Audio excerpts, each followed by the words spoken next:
Yes, yes, yes. Good afternoon, my friends. How are you guys doing today, man? It is so good to see you all. Let's see who we got in the chat here. McKnight, what's going on, man? Simlog, how you doing today? You gonna join us on this flight? Awesome, awesome. I think we sent out the route to you, so you should have that there. Let's see. We got Dave, of course. What's going on, my friend? Be right back. Need to land. Do your thing. We'll be here. Simlog, you're gonna go out of B47. Sounds good. Stalker Actual Gaming. Johnny in the chat. What's going on, man? How you doing today, bud? Oh man, guys, we are back in Xplane. Believe it or not. This is gonna be an interesting one. I've been waiting for this for quite some time now. Pick me up a pastrami in the dark on a dark ride from the Soho Bistro. Okay, man, I got you, Dave. Oh man, we're in the Toliss, guys. The Toliss A321 Neo, newly released, man. So happy to be flying it. So happy to be back in Xplane, doing some flights here with you all. It's been a while. It's been like, I haven't flown Xplane I think since like July. I told you guys that I was gonna slowly get back into it, slowly start reinstalling stuff, and we're here now. Got everything ready to go. Hopefully, knock on wood. Should be a great stream. Should be a great route out of here. I know a lot of you, not a lot of you, a couple of you have been asking about the 321 Neo and wondering if it's worth picking up, especially for those that don't own the base pack, right? So that's about $120 off the bat that you got to spend at one time. And is it worth it? Well, we can get into some of that as we take this flight on out of Kennedy down to Tampa, Florida this afternoon. I enjoy it. I like it, but I'm kind of biased. I mean, I already had the base pack, so would I have came out and spent another 120 for the entire package?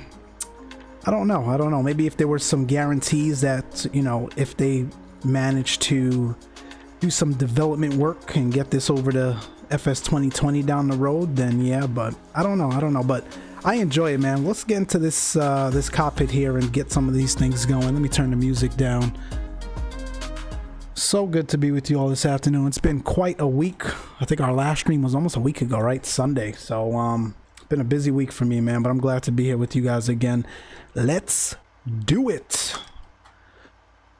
All right, we got ATC. Got Kennedy Tower on the ground here, it looks like, so that looks good. We're on VATSIM. Looks good. Let's get some power and all that good stuff to the aircraft, shall we? Get BAT 1 on, BAT 2 on. External power coming on. Awesome. Get the cockpit temperatures down. Let's get the ADRSs up. Guys, let me know if anything feels a little bit off. Like I said, it's been quite some time since I've done an Xplane stream, so tried to make sure everything was good to go.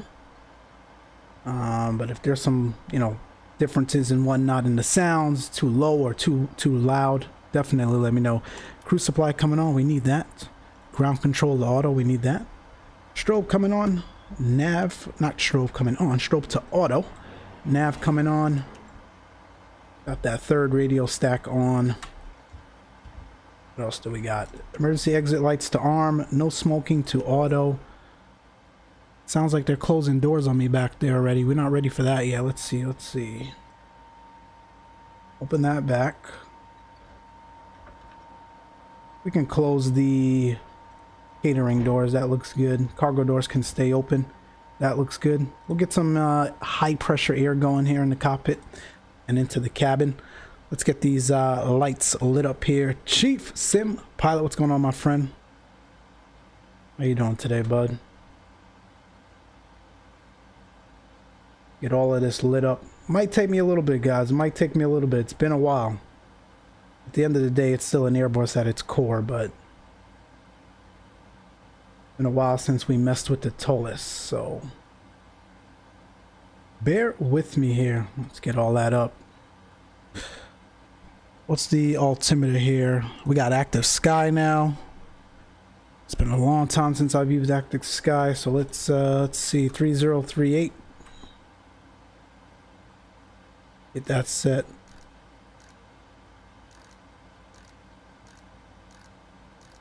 Looks good.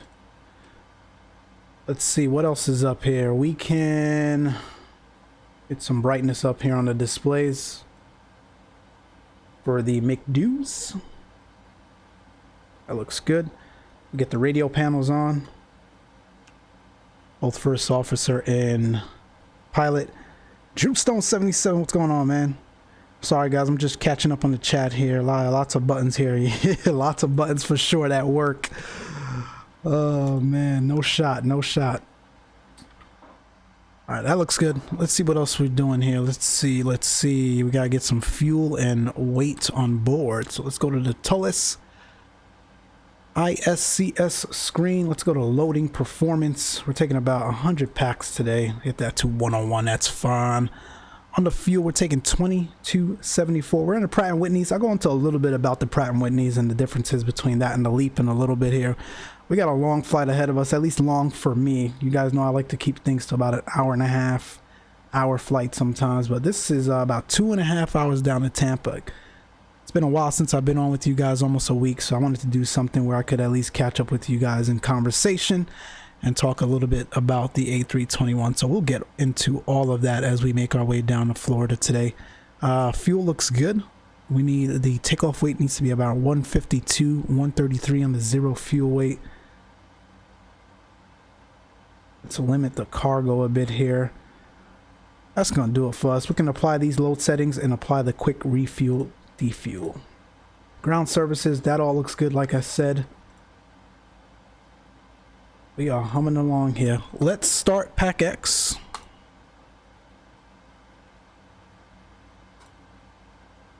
JFK to Tampa, 321. It's gonna be an hour and 45, about 30 minutes till departure. Let's hit next. And that flight has started.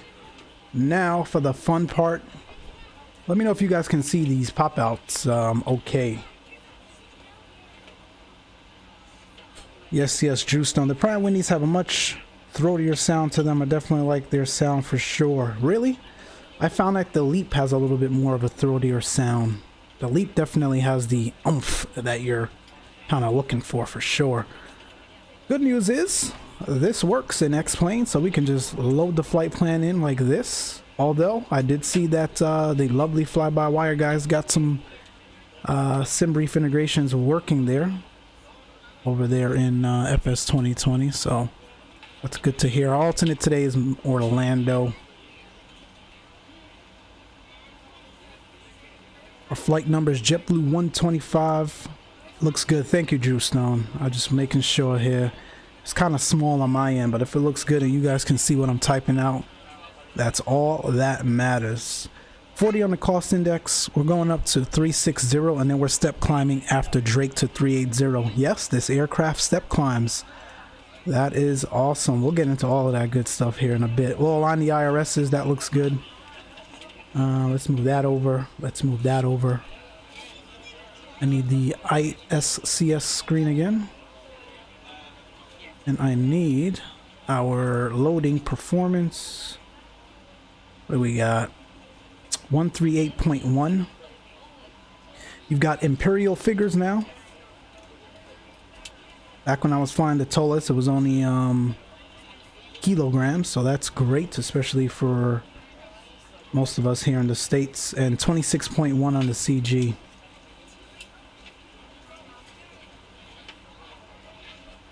It's very laggy. I realized that with Xplane.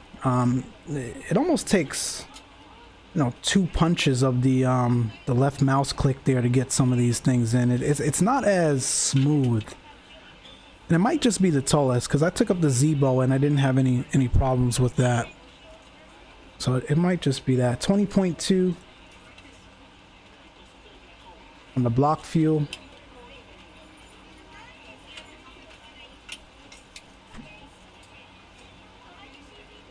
Hopefully that'll come to the 319 soon. Hopefully. All right, so trip time 2:13, alternate time 16 minutes, 30 minutes of the final time, and we got about an hour and 27 minutes of final. 127 minutes of final. That's interesting. That seems a little bit off, but no worries.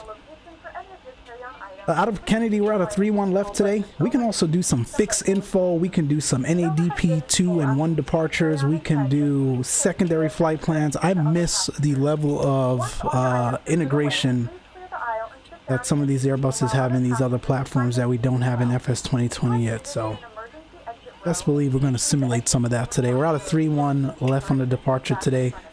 It'll likely be the Kennedy 5 departure, but we'll call it for our clearance here in a moment. There's no transition. It's usually radar vectors to Robbinsville. We'll go ahead and insert that into Tampa. We're probably looking at 1 right. We'll get the loc.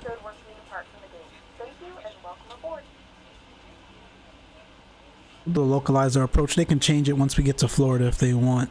Again, I'm not worried about that in this sim because it'll change and it'll work just fine. Date 6 into Tampa on the 1 right and LAL transition. Is that correct? Let me take a look here. Hope you guys doing good, man. Don't mind me. I'm just setting up the aircraft. Talk amongst yourselves. Did miss you guys this week, man. It's been a crazy week, but I'm happy to be back here doing another stream. Localizer 1 right. Just looking at my charts here. LAL, where's LAL? Lakeland VOR. Nah, we don't need that. So we'll go no vias. And Jaya. Jaja is the transition. We'll insert that.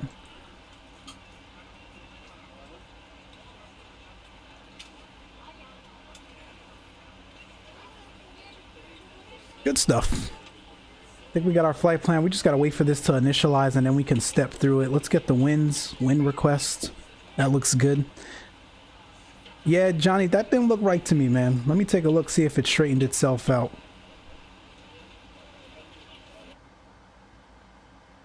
We're ready to go when you are. That's a lot of final time. I don't know what that's about. Good afternoon, ladies and gentlemen, and welcome aboard. All right, it sounds like they're ready back there. Let's at least get the APU started here in the meantime. Our flight time will be roughly 2 hours and 45 minutes. Now that the cabin door is closed, please make sure that all devices are in airplane mode and your large devices are now. Make sure the cabin doors and all that good stuff is closed. Make sure that all tray tables and seat backs are in a full upright and locked position for departure. Everything's set to auto. That looks good. Yeah, that seems off, but we got enough fuel. That's all that matters. We should be all right. It'll straighten itself out. I think it was just waiting for the IRSs and all that good stuff to align. That looks good. All right, now let me call for clearance before we do any engine out and all that other stuff because they can very well change it on us. 19.1 on the departure frequency.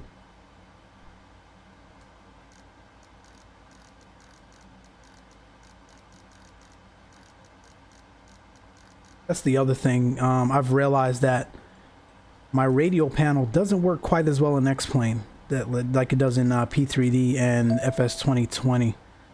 It's very laggy. And again, it might just be the Toliss because if I remember correctly, the Zibo is fine. Anyway, 19.1 on the departure freak. Like it takes an awfully long time to scroll the runway 22 right. Good afternoon, Boeing 673 Bravo 5 Heavy with that looks good. Bravo, I've heard of Fairbanks. Turn off that marker because that'll get loud and obnoxious on us there. Is that calling for Fairbanks? That's Boeing 673 Bravo 5. We'll wait for a break in the radio and then we'll ask for clearance. In the meantime, man, you got the doors working back here. I miss this stuff, man. I miss this stuff. Those of you just joining, man, welcome to the stream. We're on our way into Tampa, Florida, out of Kennedy today. Checking out the newly released Toliss A321 Neo. We're featuring the Pratt & Whitney A321 Neos that JetBlue flies. We're just waiting for our clearance here. We'll finish up the rest of our numbers and then we can get out of here. In the meantime, let's set up the Bravo Foxtrot, are you RNAV capable? panels up here. Sorry if it did put in there. We're flying Lima. Likely 5,000 on the initial climb. No problem. Get the constraints out there. Per the ATIS, it's not going to change, guys, so let me at least set this up. So, engine out procedures and secondary flight plans and all that good stuff. My friend over at and some of you may know him, rural pilot, I think out of Germany. He may fly for Lufthansa, but anyway, popular streamer as well, content creator, and I think he does a lot of beta work for FSLABS. Blackbox711. He's got a nice little website here that has the majority of most of the major airports in the world as it relates to engine out procedures, noise abatement procedures, and whatnot. So it's a very nifty and helpful tool. So if we take a look at this today, right, we're going out at 3-1 left. So the engine out acceleration for 3-1 left in the Airbus, right, we're looking at 1520, 1,520 feet. And then if we need to go to a position and hold while we figure out what's going on before we ask for vectors back to the airport, essentially we're going to fly 7 DME away from JFK VOR, the airport, which is 115.90 on the freak. Left turn to Cree. Cree is Canarsie for my New York friends. Canarsie. And then, what the hell just happened there? That was weird. Oh, it's a little pop out. Canarsie, which is 112.30 on the freak there, and hold. So that's our procedure for today. We can also simulate noise abatement too. It's pretty early in the afternoon at Kennedy, so you really don't need it, but for the heck of it, and now that we've got an Airbus that, you know, is pretty solid to simulate that stuff with, we can do it as well. So we'll punch all that into the box and I'll show you what that looks like. I am ready for pushback. No, you're not. You haven't got a clearance yet. Stand by. Oh, you gotta love VATSIM. Anyway, fix info. So 3-1 left. Why did I keep popping this out, man? Come on. It just went blank on me. Huh. That's weird.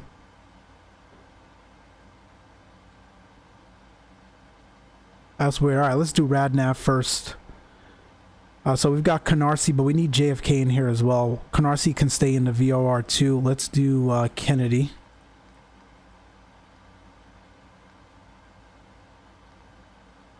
Not in the database. Kennedy 115.90.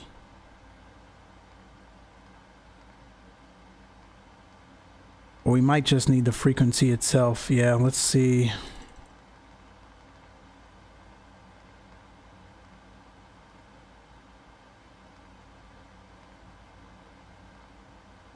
There we go.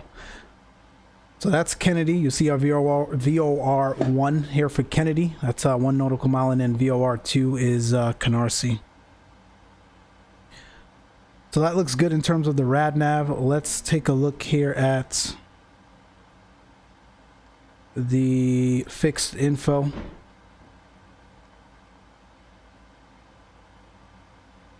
Let's do K. Oh, where is it? American 1888. Kenny Tower. American. What were you gonna say? American 1888. Yeah. Your flight plan doesn't actually go to Charlotte. That's weird. All right, let's do this. Click the button and refile. I think you might have an old one in there. Yes, I can. Don't know why I didn't do that, but yeah, I can refile it. And what's our radio there out to the Kennedy VOR 090. And then American 1888. It says KCHO. I'm getting lags again, guys. Bear with me. Am I dropping frames over there?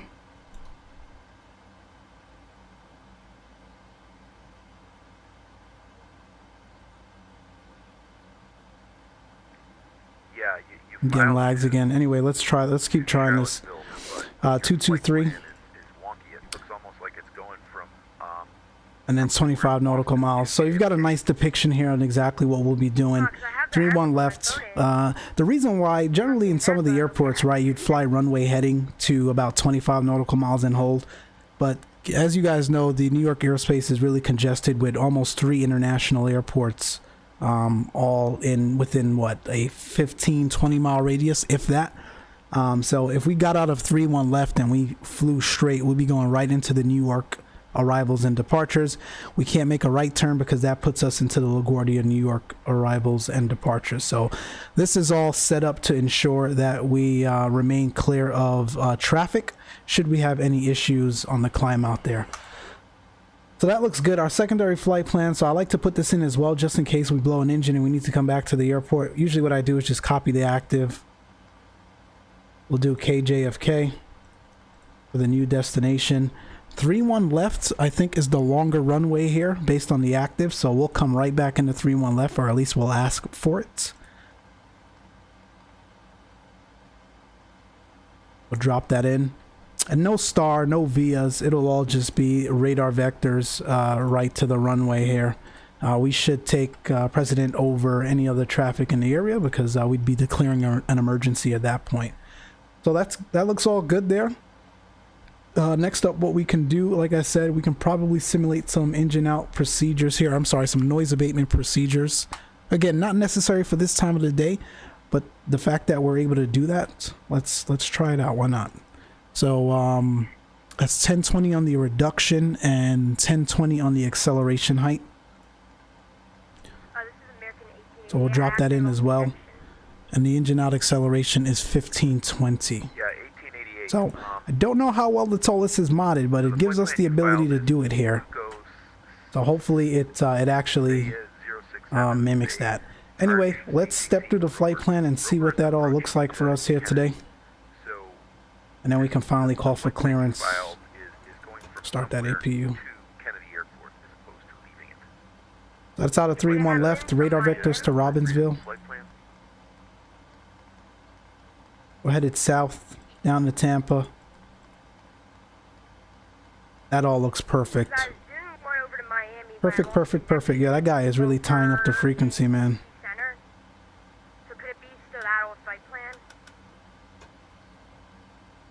Alright, man. Thank you guys for bearing with me today. Let's see. Frames are fine. Thank you. Looks good so far. Thank you. Is that Washington Center I hear flying? No, because Washington Center is a well-experienced controller, so he wouldn't be having the issues that this pilot seems to be having right now in VATSIM with his clearances. Anyway, let's get rid of the ground handling here. I miss all this stuff, man. I'm glad to have it back.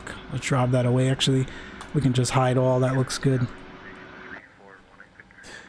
We can get rid of that. Oh. Get the seatbelt signs on. We're all fueled up and ready to go. Let's get the fuel pumps on. Gosh, number 2.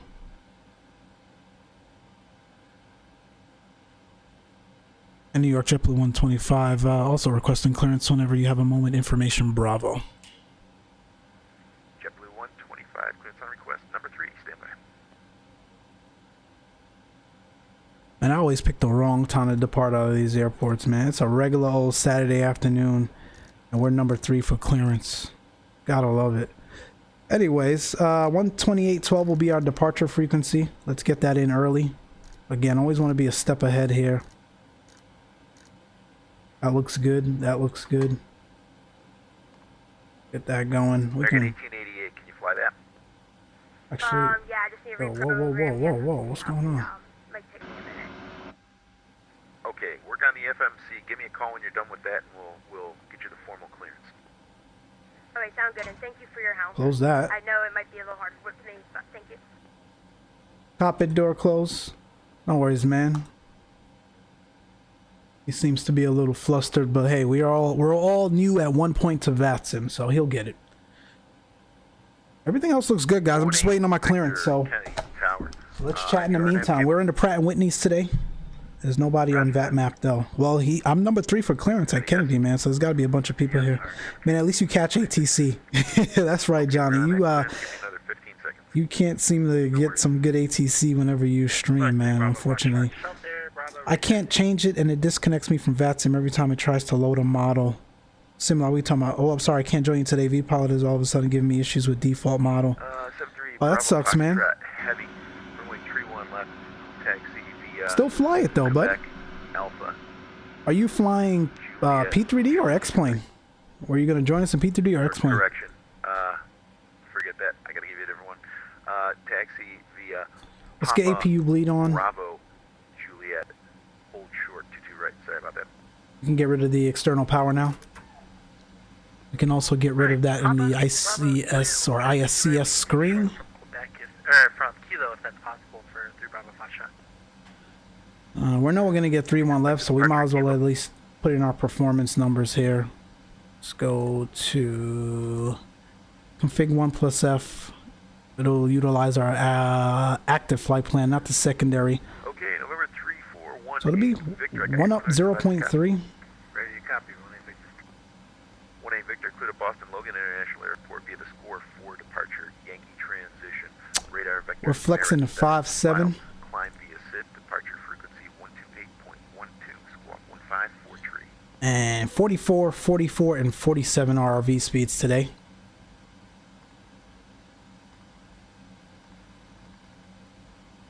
It's like, it's very laggy, guys. I don't know if anybody else has that with Xplane or at least with the Toliss. The inputs are very, very laggy. That looks good, my friends. John in the chat. What is going on, bud? I could do it on Xplane 1 to fly in P3. I'll switch to Xplane. Well, Simlog, you got time, man. We're sitting here for a while, unfortunately. Waiting for clearance here.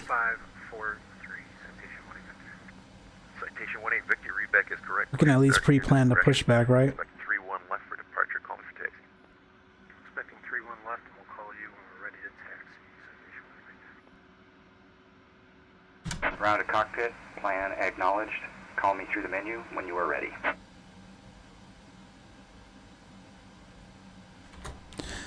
Man, I appreciate you all joining today. JetBlue 125, ready to copy? 125, ready to copy. JetBlue 125, clear to Tampa International Airport via the score 4 departure Ranger transition. Radar vectors Robbinsville, then is filed climb via SID, departure frequency 128.12, squawk 1670. JetBlue 135, clear to Tampa via the score 4 departure Ranger transition. Radar vectors to Robbinsville, then is filed. Departure, climb via the SID, departure on 2812, squawk 1670. The Kennedy 5 departures not available today. Kennedy 5 is available, but typical RNAV departure is score 4. If you want Kennedy 5, I can give it to you. I'll just have to change your clearance. No, that's all right. We'll change it. It's we haven't been given the score in a while, so okay. We'll do score 4. Thank you. Okay, no problem. Take care. All right, guys. In typical VATSIM fashion, they changed it up on us, so we've got to do some rework here, unfortunately. Let's go back to Navigraph. Let's change it. I haven't flown the score 4 in the longest, so I stopped filing it, and now it looks like they want to give it back here. So score 4 Ranger, and that score 4 departure is generally only out of 3-1 left, by the way, so it's very rarely used. So let's take a look at the differences here.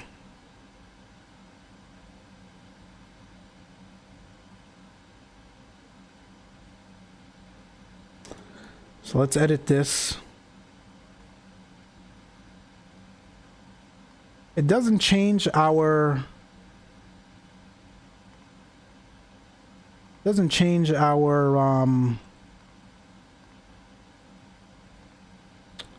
RadNav stuff and noise abatement stuff and performance figures, so it's just how we're going to be coming off of the runway here. So if we take a look, so it's 3-1 left, climbing 314, intercept course 238 to score. So it's an RNAV departure. At least that takes the radar vector stuff out of it. You're essentially just going to fly the McDo.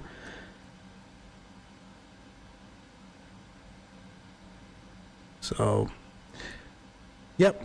Anyway, all good to go here. Let's change this back. That looks good. That looks good. That looks good. Be right back when I'm in cruise. I'll see you in a bit, John. Since the update to F5LRS, they had 0 issues deleting waypoints and altering arrivals. That's awesome, man. Anyway, guys, we're like, what, 20-something minutes already, and we're still on the ground? 33 minutes. And we got 7 minutes according to Pack X, so let's get the heck out of here. Let's call up pushback. Ground to cockpit. Tow is driving up. Beacon coming on, cockpit doors locked. Transponder coming on. Alright, man, let's run it real quick. Before start checklist. Windows and doors closed and locked. ADRS's nav. Signs on, auto. Fuel quantity. About 18 required. I'm trying to 20 on enter it, board. but it's saying that invalid entry. Takeoff is set 44, 44, and 47, flexing to 7 degrees. Pilot, I can't tell you how to Beacons on. Fuel pumps are on.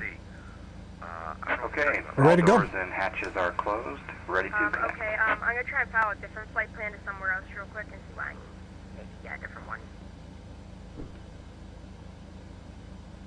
Boeing 3 Bravo 5 shot heavy approach. So Pratt Whitney's guys, so generally depends on the temperature and all that stuff outside, but generally you've got to do some what they call pre-cooling. And if I understand correctly, again, this is just stuff that I've read. The Pratt & Whitney engines on the Neo, the fan blades are really tight and kind of stuffed together there in the engine bay. And what happens to metal, obviously, when it's heated is it expands. So there needs to be a level of cooling that is done before the engines actually start up. So it's a lot more technical than that, but at a high level, that's what that means. And that's really just something for the Pratt & Whitneys. Because of that, it generally takes a little bit longer to start the engines. I think you have the ability to do what they call dual cooling, which is this switch up here to kind of cool both of the engines at the same time. But I haven't really looked into how that really works, so we're not going to mess with it today. Essentially, we'll just have a little bit of a longer engine startup on the Neos. And the Neos, even the Leaps, take a little bit longer than usual to start up as well. So let's release the parking brake. And the, like I said, the Toliss guys really simulated all of that Starting pushback correctly. And you may start engines. You've got that same glass mug. It's a Dunkin' mug, so you probably do.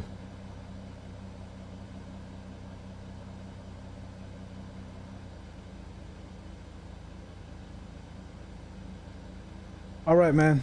Parking brakes are released. Let's get engine. Ladies and gentlemen, please direct your attention to the front of One the fired aircraft up. for a safety demonstration. When the seatbelt light is on, please make sure that your seatbelt is fastened. And we can start the clock here. Let's run it. Insert the metal fittings into one another. Tighten by pulling on the loose end of the I can kind of see that. See what, Johnny? Please see what I mean? But before you start getting, you know, rises in your EGT there, and the engine's essentially starting, right? You've got this pre-cooling that needs to happen, and that's what the engine is actually doing right now. So it's counting down. So once that hits 0, American 2112 is about 7 mile final runway. there you go. Now you start your N2 rising, American 2112. and your EGTs will come up as well. That's the way it works on the Pratt & Whitneys specifically.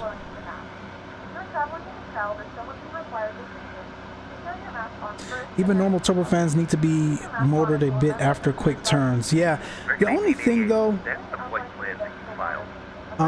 Stalker, is I wonder how exact it is, because this is essentially our first flight of the day. It's what? 30 degrees Fahrenheit, -1 Celsius there on the ground here at New York. So technically, I wonder, you know, if that actually makes sense. Once again, all devices must be in airplane mode, and your larger devices must be turned off. Delta 611 Kennedy. These guys are so loud, man. Apologies, my friends. So that's a good start. Number 1, number 2 coming alive now. Number 2 for runway 31 right, clear to land. It would have been cool if they simulated the fact that, you know, it's a cool day out. It's the first flight of the day, you really shouldn't need any cooling. But it looks like it's not taking ambient temperatures into account, which, you know, at the end of the day, it's simulated really well. I mean, that's like, to take that into account would be another step above, which would be like FSLABS quality. And you probably got some, you know, restrictions in Xplane that doesn't allow for them to do that. Who knows? But see, now you've got your N2 rising. Pre-cooling is finished on engine 2 there, and you got your EG2 will rise here in a second as well. I'm gonna try and just put my whole tire around in here. All right, they're done with the push. Parking brakes are set. Disconnecting tow. Stand by. Oh, okay. Dang, shouldn't need to cool then. Yeah. So it might just be simulating it, you know, just generically, which is cool. It's nice to give, you know, folks in the sim a kind of idea of what it looks like. Do you know where you're going to be parking, sir? Bravo 8, sir. And there's that cutover. That is awesome. I miss a lot of that, man. This thing is really simulated, you know, pretty well. Yeah, there isn't one. Like I said, another level above this would probably be FSLABS, but that's, you know, P3D. That's unusual. Okay, I didn't know that. 808 is the parking slot. My friends, I've got 2 good starts. Let's get ignition mode selected to normal. We'll go flaps 1. Ground spoilers are armed. Tow is disconnected and bypass pin has been removed. Predictive wind shear. Signal will be on the right. Weather radar. Next time, and have a great flight. Auto brake max. Terrain on ND coming on. Hotel Bravo, American 2112. Flight controls check really quick. What was that? 1 up 0.3. Yes. Let's go 0.3.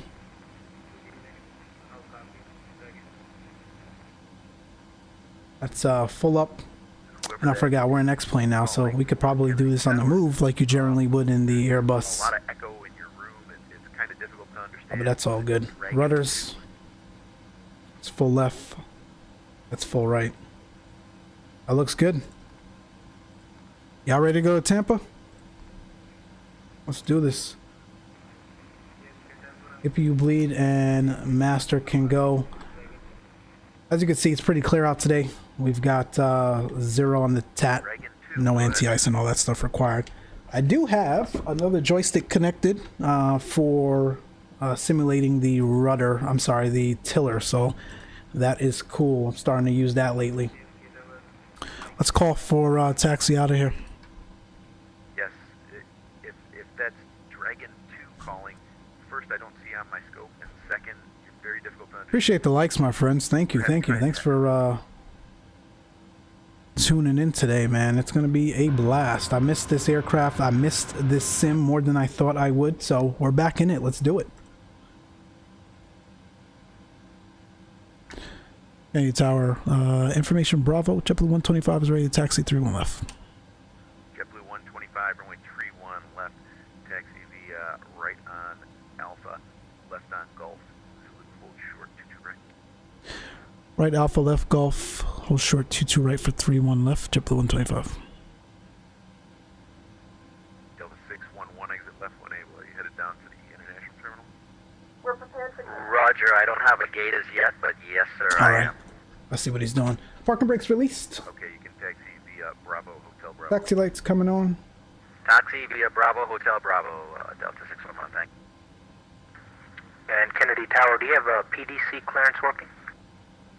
Tiller seems to be working okay. This is for Cathay Pacific 85 to Toronto.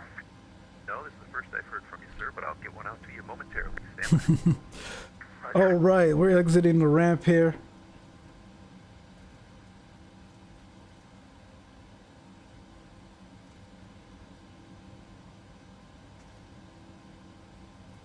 We'll go right on Alpha. Johnny, what you think so far, man? I know you've been looking at this aircraft. I mean, that was just the setup, but what you thinking so far?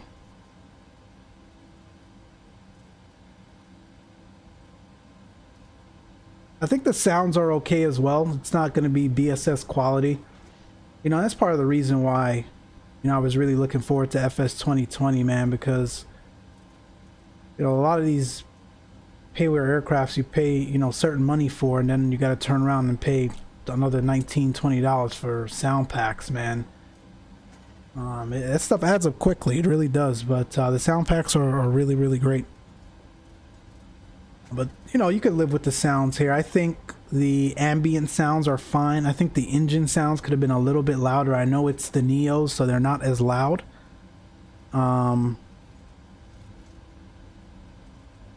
But, you know, it's all right. Dave, a PDC is a pre-departure clearance. On a VATSIM, what that would do is essentially send the clearance that the air traffic controller would give you via voice over to your vPilot or XPilot clients, so you can read that.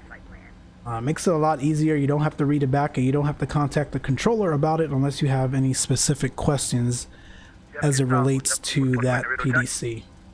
So it's pretty cool. It's simulated in real life as well for airliners and whatnot. And in fact, you know, some of the Citation jet flyers as well. If you've got the Garmin and all that stuff in there, it's simulated there also. I know Citation Max, he gets PDCs on the ground there at Westchester all the time to his Garmin. So in his CJ3, I think he flies. JetBlue. That's pretty neat. JetBlue, who was that? JetBlue 4420. JetBlue 4420. Yeah, I asked you to stand by. I'm dealing with American 1888 right now. So he said left Gulf, hold short, twos. JetBlue 4420. You're number 2 on the list. I'll be right with you.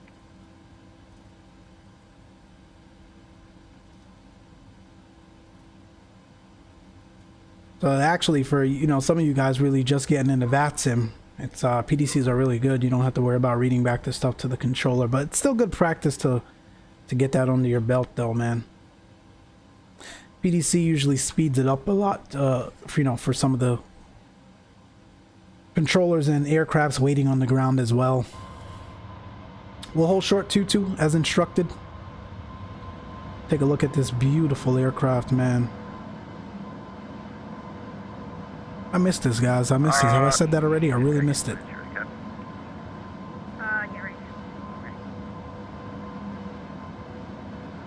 American 1888. American 1888 cleared to Cyril E. King Airport via the score 4 departure. Yankee transition. Radar vectors wavy. Direct. Getic. Then his file.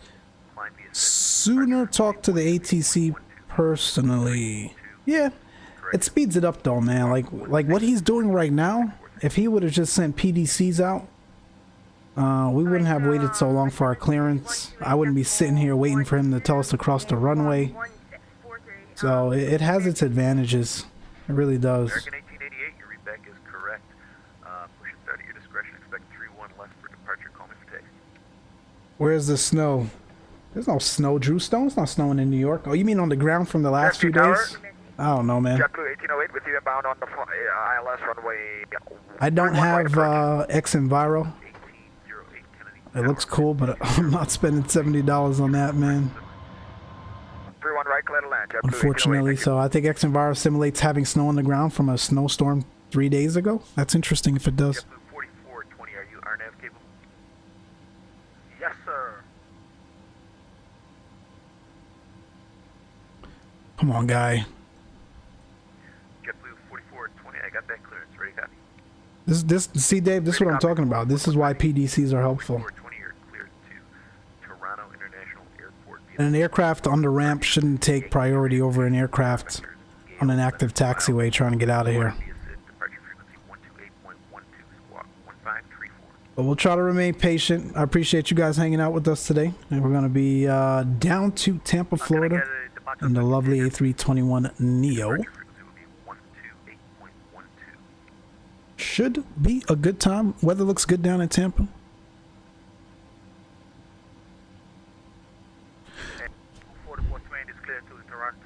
Gosh.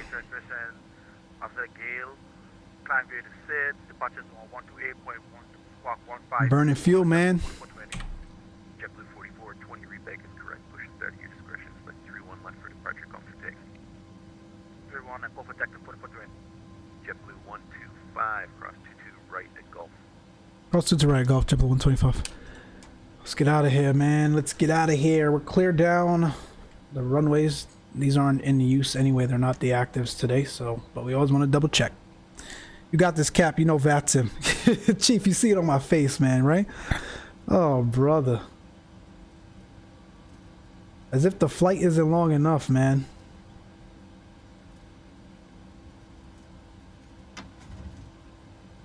Alright. He didn't tell me what to do after that, but the most logical thing here is right turn Zulu. And it's interesting that they're using full length. Generally, it's like 3-1 left from Kilo Echo. They're doing a bunch of different things at Kennedy today, man, that they haven't done in a while. So it's interesting. Caught us off guard a little bit, but we're alright.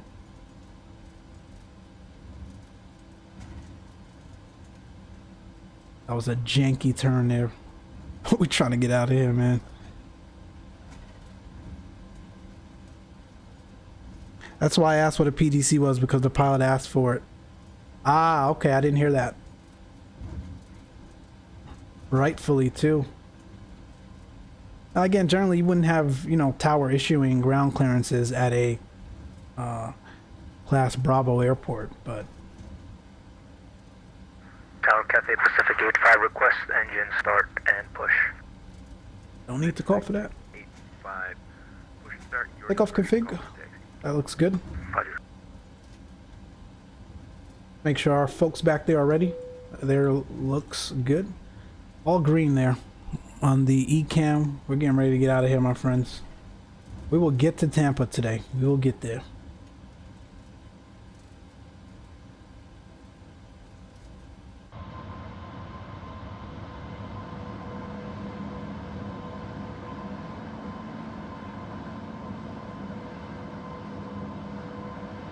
JFK Tower, JetBlue 1808, clearly active, runway 31, right, I'd like to taxi to gate 23. JetBlue 1808, taxi via Whiskey to the gate, 79. Taxi via Whiskey to the gate, JetBlue 1808, thanks. JetBlue 125 on the roll, fly the score 4, departure, wind 220 at 4, runway 31, left, clear for takeoff.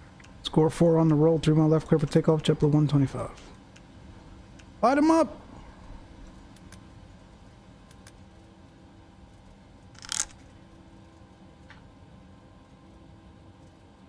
Yeah, I know the deal. I'll chat to you once we're airborne. Start the clocks. TARA.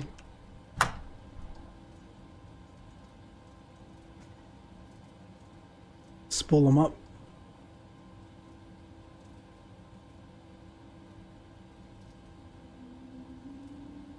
Oh, that sounds good.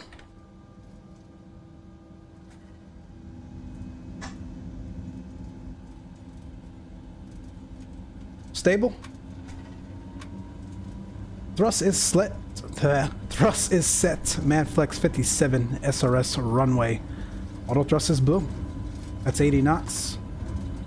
That's neutral by 100.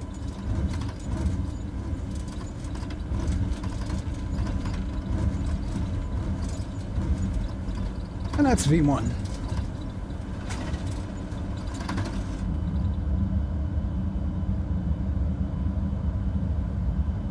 Positive rate gears coming up.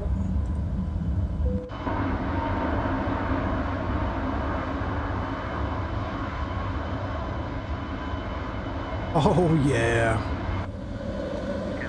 We are back, baby.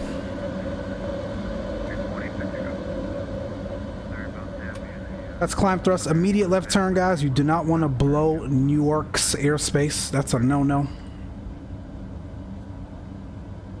And that's a noise abatement, so that's why we, you know, went into climb thrust quicker than usual there, because we're flying a noise abatement procedure. So whatever we programmed there into the McDo, it sounds like, or it looks like Toliss has simulated that, so that is awesome.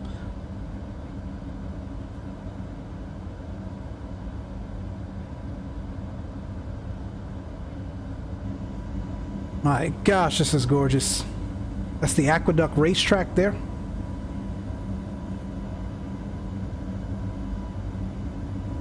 JetBlue 125, contact departure 128.112 today.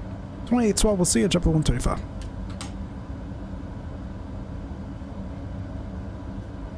Departure, good afternoon. JetBlue 125, 3.1 for 5, score 4.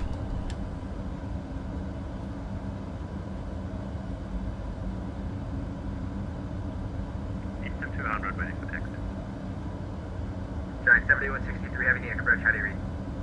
I got you from my Alright, all stations just had an audio for VATSIM issue, so I didn't catch the last 30 seconds. Giant 7163. Of course. Visual approach, runway 31 Yo, left, VATSIM tower, is a runway trip 21, today. That's the initial slats retracting there on their own. Look at lovely New York City. I miss this so much, man. We're going clean. Autopilot on. River 12 Bravo Alpha, the old Guardia, terminal 3036.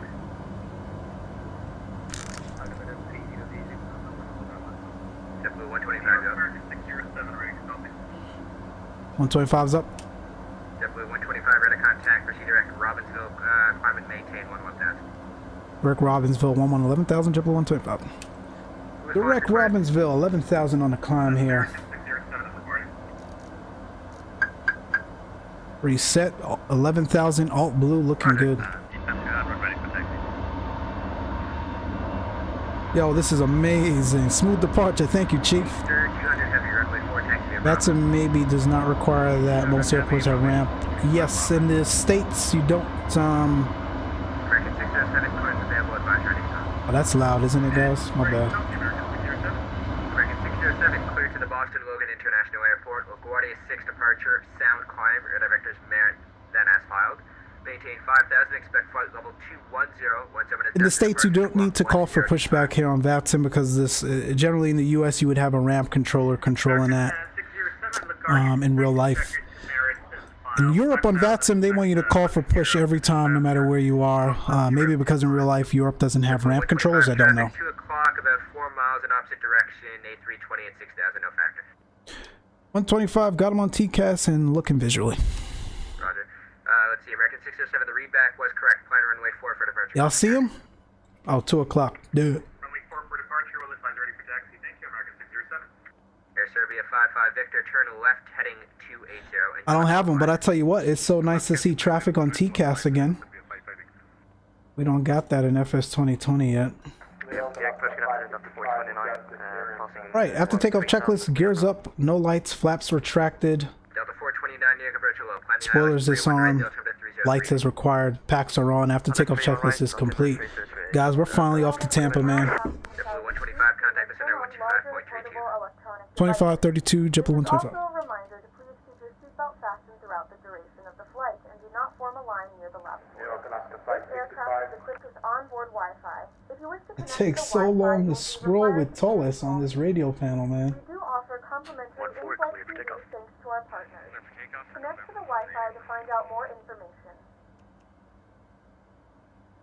Center, good afternoon, JetBlue 125, direct Robbinsville, 11,000. JetBlue 125, New York Center, good afternoon, climb and maintain, flight level 360. 360, JetBlue 125. American 1140, contact New York approach 128.12, good day. That's 360.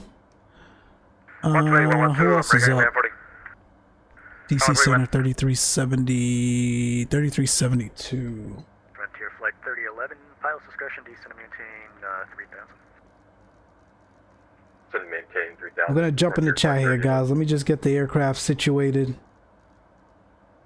Aviate, navigate, communicate, and that means even in the chat window. 3372. That looks good.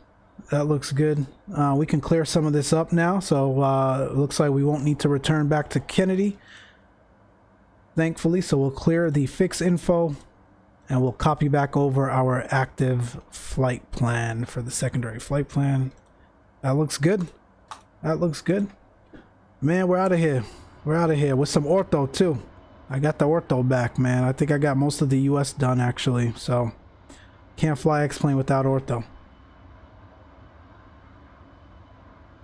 All right, smooth departure. Yes, read that already. Yep, in Europe especially. Sanchez Aviation, what's going on, man? Welcome to the chat. Hey, bro, what headphones are those? They are fine. They're fire, my God. Really? They're just the Logitech G56, I think.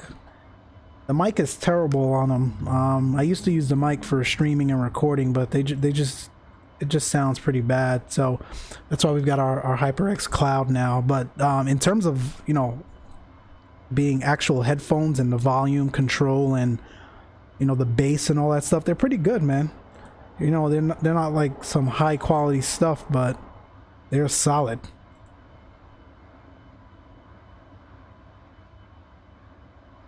Now, I would argue that certain ortho looks better than some of the stuff that's being drawn by the AI there for Bing in FS 2020. Like, we just departed New York, right? And we were able to see the entire city landscape and all that stuff. No crooked, blurry buildings. I like that. So sure, it comes at a cost, right? First of all, cost in terms of if you're doing payware, you know, stuff like ORBX, True Earth, and whatnot. But you can do ortho, and that's free. But it also comes at a cost as it relates to storage as well. So, you know, it's you got to choose your battles. But I'm just saying, when it wants to, Xplane really looks or can look just as good as FS 2020 for sure.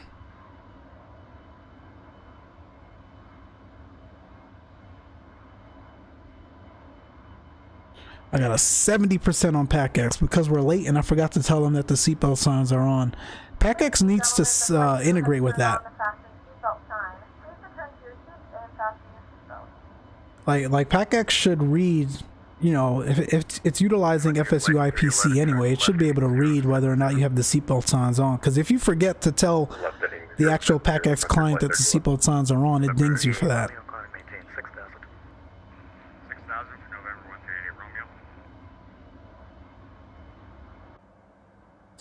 We're through our transition here. We're going to get standard set and cross-checked. Let's have to take a checklist below the line. Barrel ref, standard set. Standard is set. All right, my friends, we're off to Tampa, man. I appreciate you guys hanging in there. I know that was a long... the heck was that?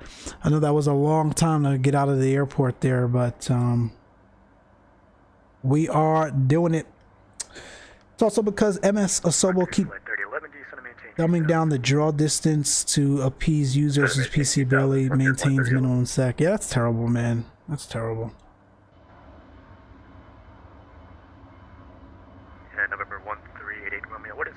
What you guys think, man? Those of you that fly the Toliss A321 Neo, released on Tuesday, I believe. What do you guys think, man? I like it. I enjoy it.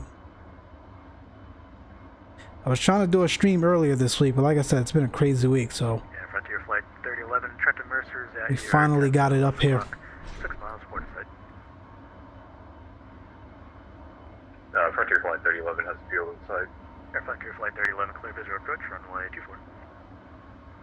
Clear visual runway 24. So remember, it's not just the Neo itself. You've got the LR, you've got the different variants, the Leap, as well as the Pratt & Whitneys, and you also have the XLRs.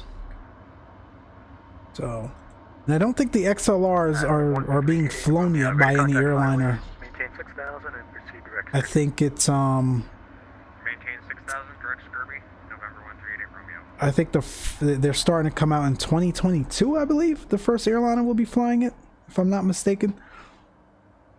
It's okay. It's no A340, Dave. You and this A340, man. This is a Neo, my guy. No A340 is touching this. I don't have it, but it looks awesome, and we get it.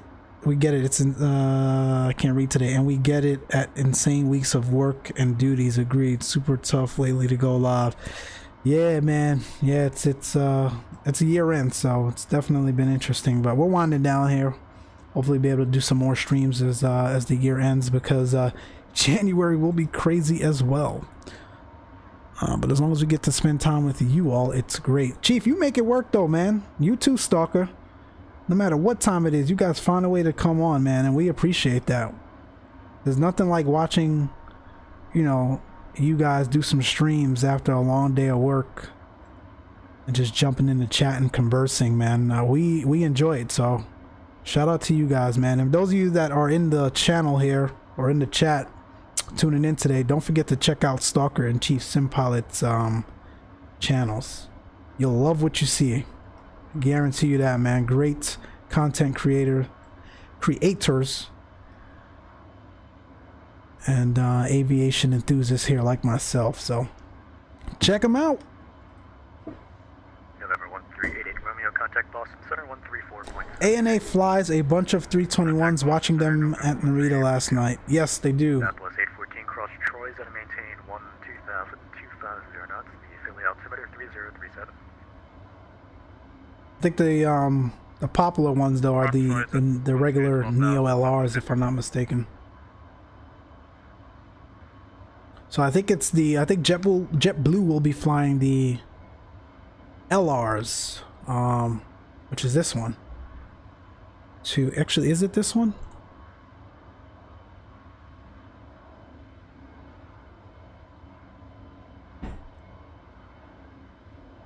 No, you're not able to see it in flight. Oh yes, you can. I'm not going to touch that. It's going to screw up the aircraft now, probably. I think this is the LR. I think this is what they will be flying over to Europe. I think they've secured some slots over at Gatwick, so that's pretty cool. November 12581, contact Cleveland Center 134.9. Good day. How was you all's week though, man?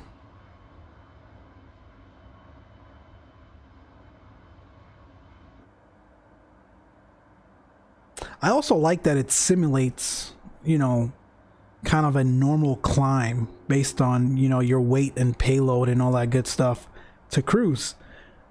You fly that 320, man, in FS 2020 and you're at 360 in no time. I think it's severely overpowered, the engines, or it doesn't really take into account any, you know, weight ratios and whatnot. So that's pretty smooth. I like that. Southwest 897 cross Troy, maintain. Isn't their first flight to Dublin? Is it? Altimeter 3037. Could be. I don't know what the first one is, Dave, but I just know that they've secured slots over at Frontier flight 3011, one calm, 124, clear to land. They've secured slots over at Gatwick. 24, clear to land, Frontier flight 3011. Thank you.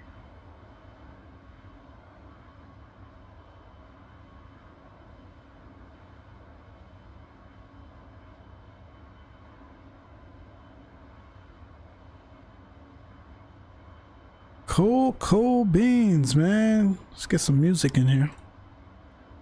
Kind of quiet.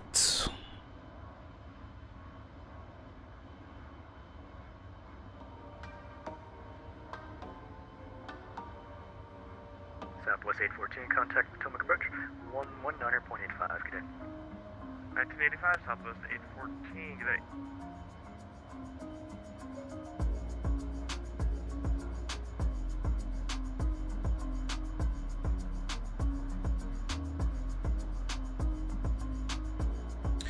Drew Stone, check the frequency you entered. I think you hit 3472 instead of 3372.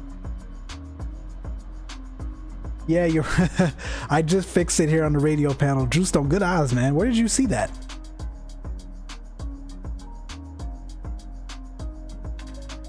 New York Center, citation 129, Charlie Juliet. I'm on with New York now, 2532. The next frequency is 3372 for Washington.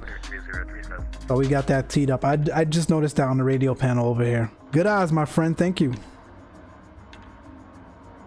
York Center, good afternoon. Swift Flight 3580 is 11,200, descending crank at 7,000.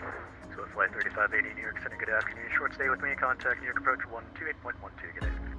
2812, Swift Flight 3580, good day. Yeah, not sure either. Don't pay attention to non-Asian carriers. I got you. 9,300, climbing 5,000. Eastern 200, heavy New York Center, good afternoon. Climb, maintain level. Yeah, man. I know you got American with the Neos. Specifics are 321 Neos. American here in the States. American Airlines. November 129. JetBlue. Spirit Wings. Spirit. Frontier. Who else? I think those are the 4 American carriers that are flying 321 Neos.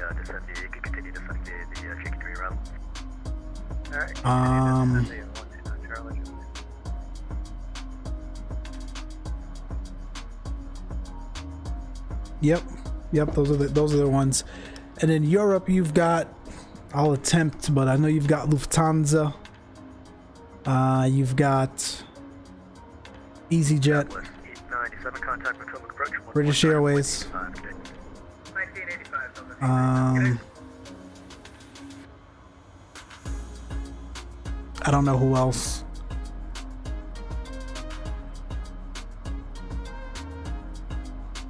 Aer Lingus, I think they may have a Neo. I don't know. I almost jumped onto VATSIM this morning. Narita was online. You should have, man. John, you're back. Cool.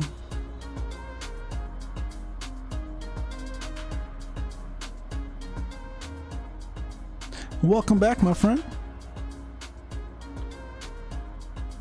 Edelweiss. They have 321 Neos? Okay. Man, I love them, man. You all know I'm an Airbus fan, so I don't care who flies them. I love them. Frontier Flight 3011, welcome to Trenton. Alpha to the ramp. Good day. Thank you very much. Try to find some. That music's so loud.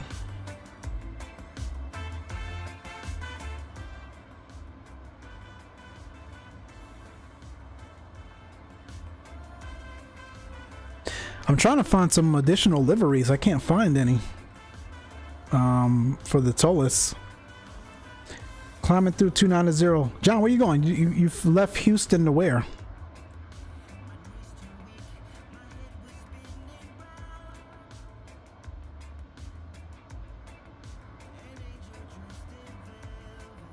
It was really bumpy, and you know how trying to change the radios into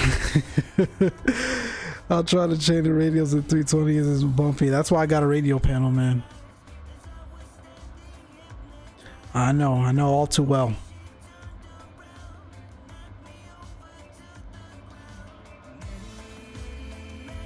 What you guys doing for the holidays, man? I know it's not your traditional holiday season or holiday time frame with everything going on, but I hope you guys are planning to spend time with family, relaxing. And just being thankful for making it through a crazy year, man. Hopefully 2021 brings us something a little bit better.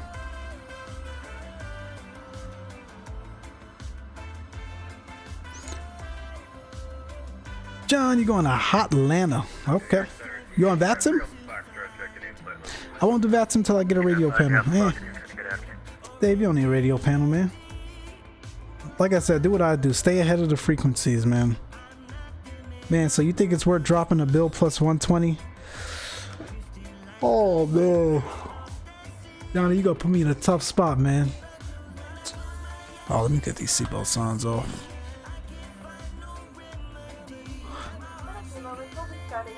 It's hard to say, man. It really is, because... Let me know if the music's too loud, too, by the way.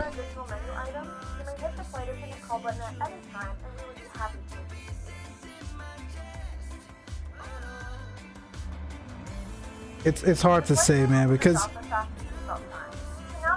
like me personally, I probably wouldn't. As much as I love the Airbus, if I didn't have the 321 before, I probably wouldn't.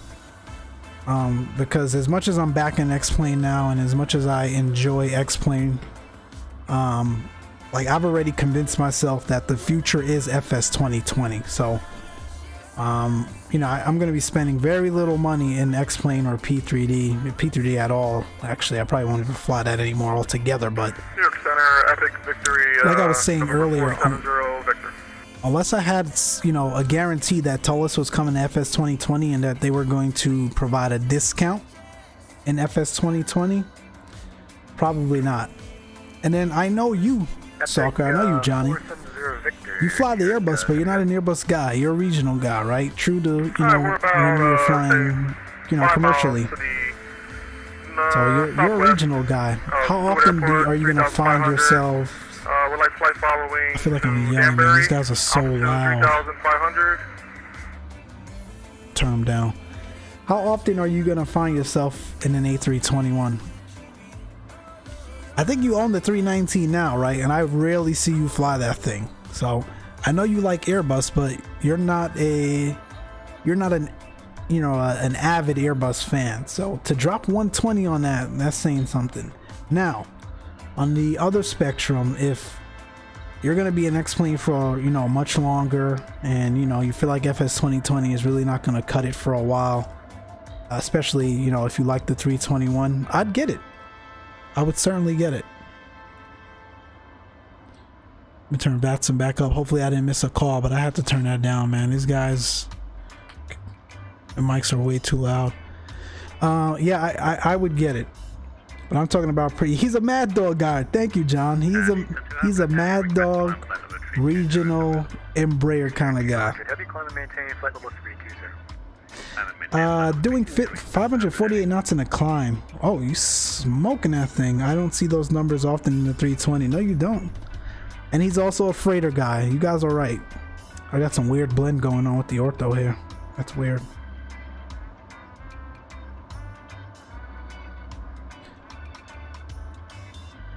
So that is all of us saying to you, Johnny, that you should save your money and not buy it, because we know you.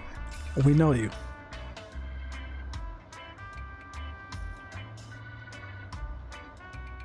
But that's on you, man. It's up to you. I think what you have going for you is you're not, doing away with Xplane anytime soon. So but if you flew Airbuses more, I would tell you to get it. But 120 altogether is steep. I'll leave it alone. All right. Like, it's nice, man. It's really nice. Don't get me wrong. He say that and buy it tomorrow. Right, John? Center is Cathay Pacific 85 Heavy with you heading 020. Climbing to 17,000. Cathay 85 Heavy, New York City. Good afternoon. Proceed at Gale. Climb and maintain level 300. Gale flight level 300. Cathay 85 Heavy. Like, my thing is, man, wait for that. Wait for that CRA. I got work on the brain still. Wait for that CRJ to drop. Buy that. Flex it a little bit. See how you like it. Because I feel like you're going to be spending a lot of time in there. And then in a couple months, if you find yourself bored and you really want another aircraft, then get the Toliss. The Toliss isn't going anywhere. So, if I'm not mistaken, I think they do sales every once in a while, unlike FSLABS and some of these other folks, PMDG. If I'm not mistaken, every once in a while, Toliss, or at least the Xplane org store, will do discounts and stuff. So you'll probably be able to get it in a discount a couple months from now. Joseph, hello, my friend. Welcome to the channel. Welcome to the chat. How you doing today? From Spain. Thanks for tuning in. 1:15, what is it, 9 hours ahead in Spain after 10 p.m. your time. Thanks for tuning in, man. Very good night to you. Welcome to the stream, bud. Welcome to all of you, man. I know I've been gone for almost a week, but it's good to be back. Good to be back in the skies here with you all, chatting with you all, talking about aviation, celebrating the holidays.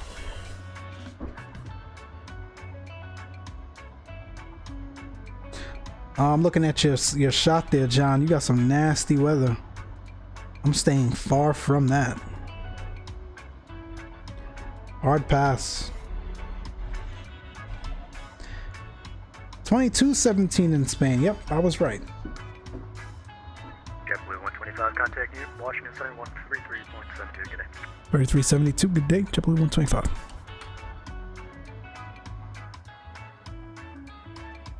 Washington, good afternoon. JetBlue 125 with you, 360. JetBlue 125, Washington Center, hello. Alright, let's see what we're doing here. We've got about 820 nautical miles to go. 2015 Zulu. This isn't correct, by the way, guys. Obviously, I'm flying in the with the time set back a little bit just because we want to enjoy the flight in the day. So I've got roughly a little under 2 hours to go. So sit back, relax, and enjoy the flight.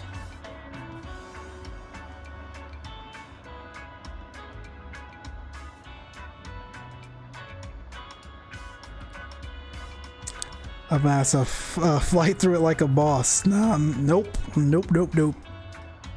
Flew that MD-80 today, John. Man, it was coming home. Yeah, Johnny, I know you were gonna stream today, but we're having issues there, so we'll look out for your stream tomorrow, man. Let us know. Keep us posted.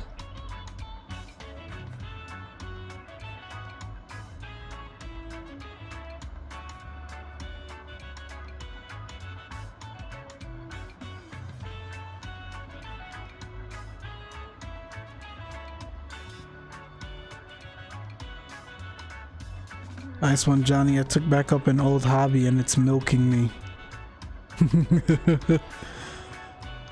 I know what you're talking about.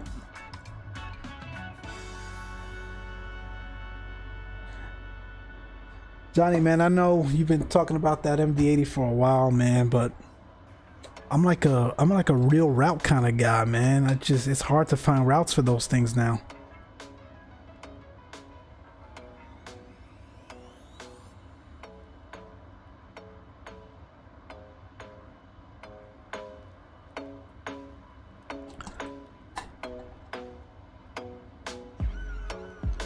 Land at sunrise, I love it. Yeah, we'll see. I'm back in Xplane now, so I gotta watch these frames here. So far they're behaving, but I've got True Earth Florida ORBX that I purchased a while back, and that can sometimes be frame heavy, so we'll play it by ear.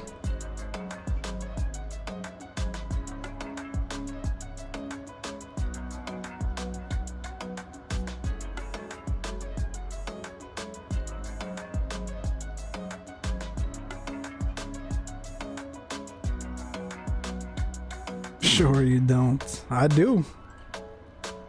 This looks so nice, man. This looks really, really nice.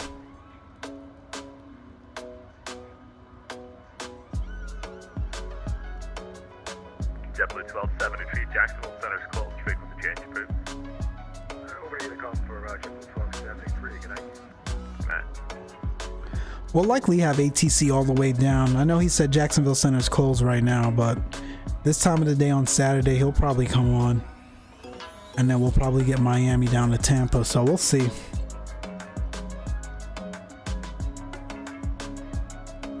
Appreciate you guys stopping by this afternoon. It's nice flying a working aircraft, isn't it? Oh my gosh, Simlog. I've been telling Johnny, man, it's night and day. It's so awesome. It is good to be back. It's good to be back. I think I put a little bit too much stock in FS 2020. That was my problem, but listen, man, it's also good to have options. You know, on the days where I miss my CJ4 and my citation longitude, and hopefully soon the CRJ, it's nice to have options. So when you're talking about a high fidelity Airbus, man, it's great. It does what you need it to do when you want it to do it.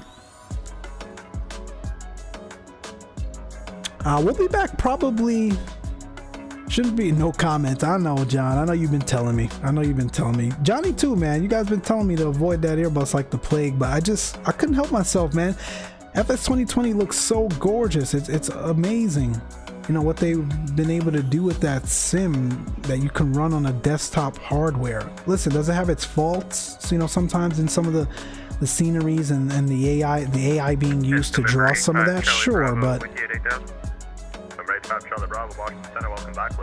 for the most part, it looks phenomenal, and that's kind of what drew me in, and will continue to draw me in. So, you know, on days where I feel like messing with a high fidelity aircraft, I'll fly Xplane. On days where, you know, high fidelity don't matter to me as much and we just want to go do some sightseeing, you've got FS 2020. It's pretty cool to have the options, man. I really hope once we get over the holidays, get into February stock on GPUs and sim hardware sorts itself out. Yeah, one can hope, Dave. Probably May or June. I know, Johnny, you sent me an article. I think Nvidia is getting ready to push out a boatload more of GPUs and whatnot. But you got folks like Honeycomb and TCS or TCA, forgot their names. They're really back ordered with that stuff, man. It's a combination of a lot of things. I think it's FS 2020 for sure, but when you couple that with the fact that we've got this global pandemic now, and for the most part the best thing to do is stay in your house and find ways to entertain yourself. Good afternoon. You know, folks are buying this stuff up, so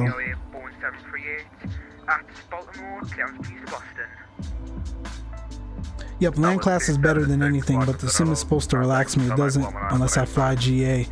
Yeah, man, it gets frustrating. It puts you on edge, and especially when you're flying VATSIM, you've really got to watch it, man.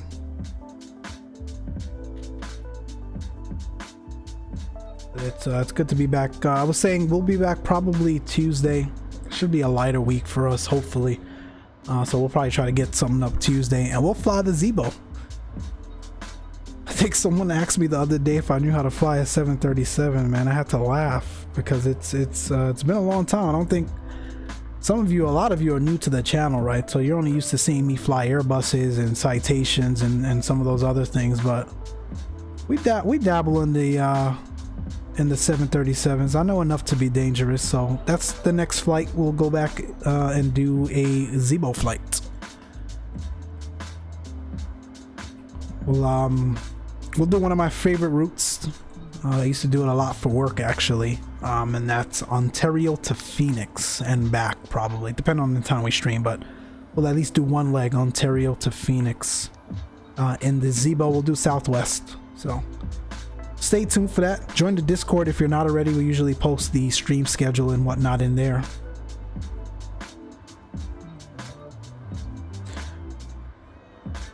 Looks like I don't have ortho for this. Where are we crossing over? Did I miss a state?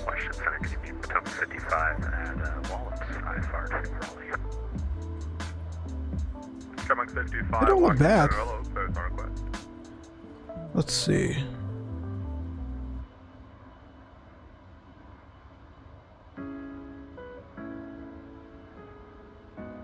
No, I've got ortho for DC. Oh, you know what it is?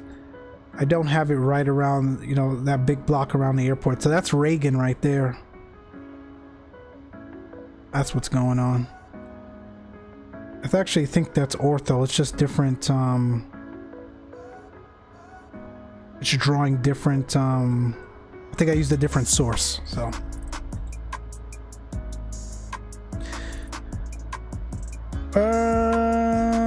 The TCA stuff is made by Thrustmaster. Yeah, Thrustmaster is who I meant. He dabbles in the dark.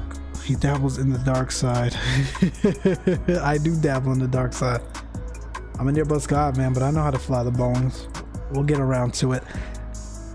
Tomorrow I'm going to Trinidad and then Barbados, hopefully. What do I have going on tomorrow? I may join you, John. I don't know if I have scenery for that, though.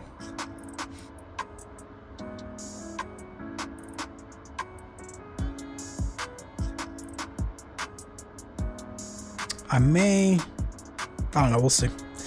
Yeah, it's been hard to get hardware. It has been, man.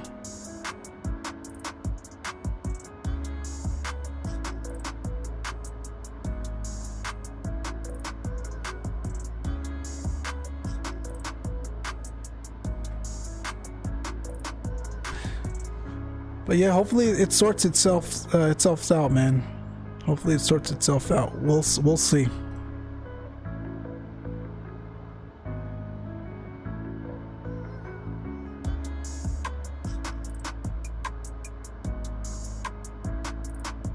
Love getting a stag outside Yarko in real life. Drewstone, do you fly? Do you fly in real life for real? That's pretty cool, man. You should have Barbados. No, I've got Barbados in P3D. I don't have it in Xplane. Wait, no. I think that was the one I couldn't get working. I'll have to check, John. Let me check after this stream. And people complain about FS 2020 ortho tiles. I don't mind them, man. Some of the stuff is off a little bit, but JetBlue 170, Washington Center, got our contact position at you're getting free, not free, it's part of the sim, but you're paying one time unless you're on an Xbox game plan for updated, you know, Bing imagery every once in a while. And you can stream that in and don't have to worry about taking up hardware space, man. There's really nothing to complain about. The only thing I complain about is, like I said, it feels like they keep dumbing down some of the draw distances, and unless you're like right over the top of certain buildings or major cities, it looks weird. So hopefully they sort that out soon. You know, I've been there many times as a passenger. Gotcha, Drew Stone. Cool. Sure thing. What's your distance to go? My distance to go is 751 nautical miles. So we've got Houston 16, sorry, you were lagging quite a bit there, second. about an hour and 45 minutes.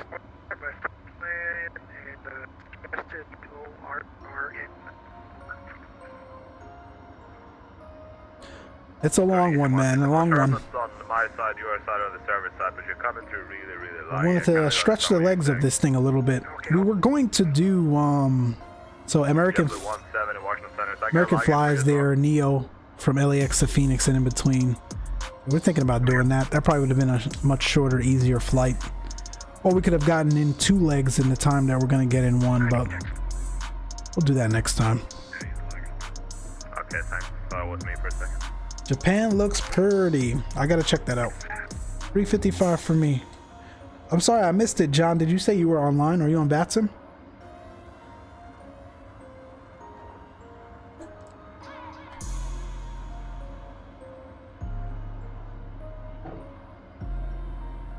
If you're on VATSIM, it looks like Atlanta Center's on, so you're gonna have some ATC there. West Center United 15048310. United 1504 Washington Center, hello, descend via the Freedom 5 arrival, landing south, Washington altimeter 3037.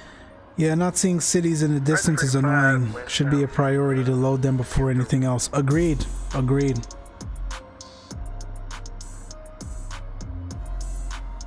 They cut a deal with Samsung. Yeah. Stalker, your chat's delayed, I think, man. John, you disconnected. All right, cool. I understand why they're doing it. Yeah, no, I got you, John. I understand why they're doing it. You know, to help with performance, but that's why you've got the different, you know, what do they call it? Profiles, if you will. So if folks are running computers that can handle it, let them adjust it accordingly. Like, even if you have it on ultra settings, it's very blocky. So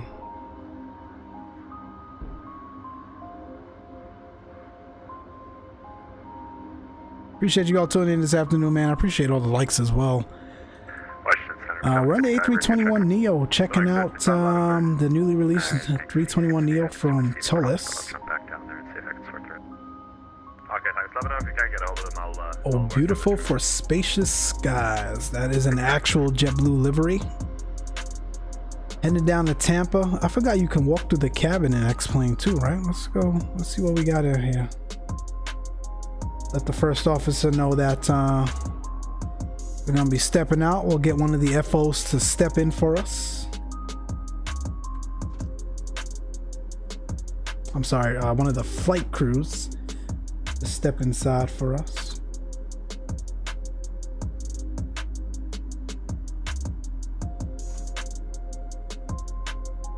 Pretty cool. Listen, man, hands down in flight sim, the best cabin, and it's not even close, and it's been for years. The best cabin in flight sim I've ever seen and still continue to see is Zibo. It is truly remarkable,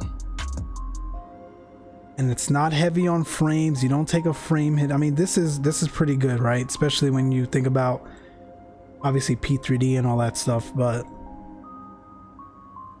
don't get me wrong, this is solid. But Zibo's cabin, I love walking through that thing because it looks so real.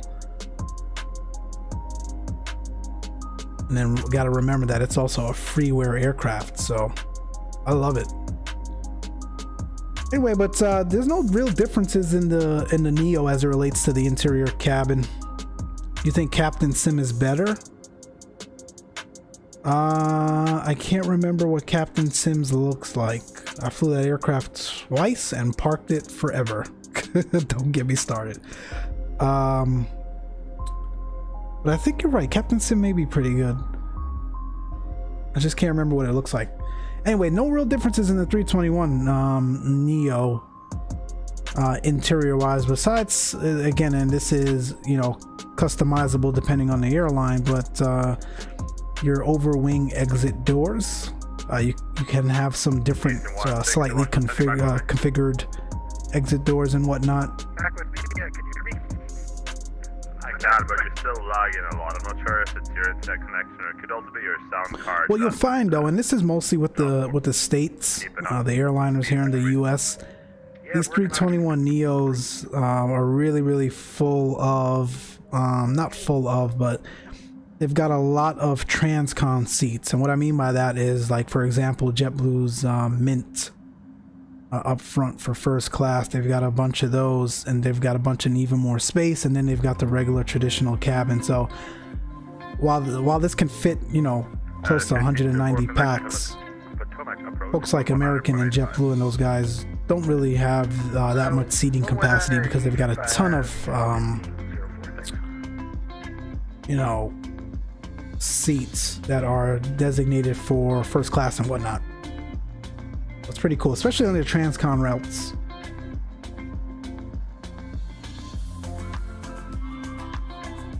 That's cool. I don't think any of this works back here, but obviously we know the doors open.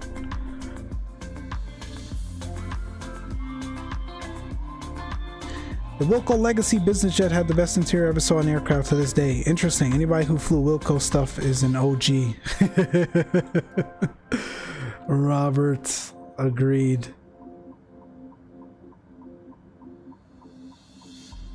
I like it, man. It's pretty cool. Nothing too crazy. And then I know in Europe they tend to pack the planes, man. Like, the Airbus can take 120. I'm sorry, 190. It's taking 190, man. Like, it's definitely packed, especially some of your budget airliners like EasyJet and whatnot. But I think that's also partly why the airfares in Europe, you know, at least domestic flights in Europe, are a little bit cheaper than they are here in the States, if I'm not mistaken.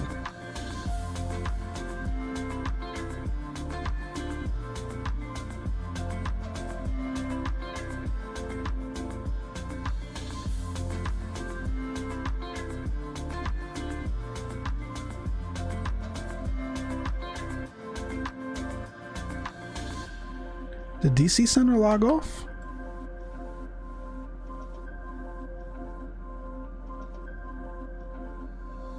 No, it's still here. That's interesting. Sim Toolkit has them gone. But yeah, man, again, bunch of different configurations and whatnot. $9.99 from England to me. See, it's crazy, bro. Like, that's because, you know, they don't have all, you know, some of the planes, but, you know, most of the times they're really taking advantage of the space that they have on board, so they're able to, you know, provide cheaper fares. That's pretty cool. That's really cheap. MD10VR. Hello, my friend. How you doing today? Welcome to the stream. They still sell tickets at a cost if it means the plane is full. They'll sell a ticket at cost if it means the plane's full. Yeah, but, you know, just general observations is what I'm saying, Dave. Only some budget airliners. KLM doesn't pack. Okay. Washington Center in November 85 Delta uniform. November 87 Delta uniform, Washington Center. I mean, we got them here too, like, you know, Frontier and Spirit. You know, when you look at their Neos, they got them packed out too. But if you really want to jump on a Neo, guys, or really any, you know, comfortable Airbus here in the States, American and, oh shoot, I'm locked out. Oh, there we go. American and This music is loud again. You know, I'm gonna have control. Okay, how long roughly are you thinking? I think it's gonna be American 1 and hour JetBlue, and man. 15 minutes. Our favorite airlines. Yeah, I'd say 95% you'd be good for that. Stumbling back in the cockpit. All right. Washington Center, good evening, American 329. Close back that door. Flight level 190. American 329, Washington Center, hello, climb and maintain flight level 270. Reset transponder, squawk 3670. Get back in our seat. Up to 270 and reset to 3670. So it's a nice cabin, man. Nothing fancy. You know, it's pretty cool. I like it. At least we got a cabin. Man, I appreciate you all tuning in today, man. What's it got? 14 people watching right now. Hello, hello, hello. Happy holidays to you all. Appreciate the love and support towards the channel. My mods, I appreciate you guys, man. Thank you for helping make the channel grow and be what it is.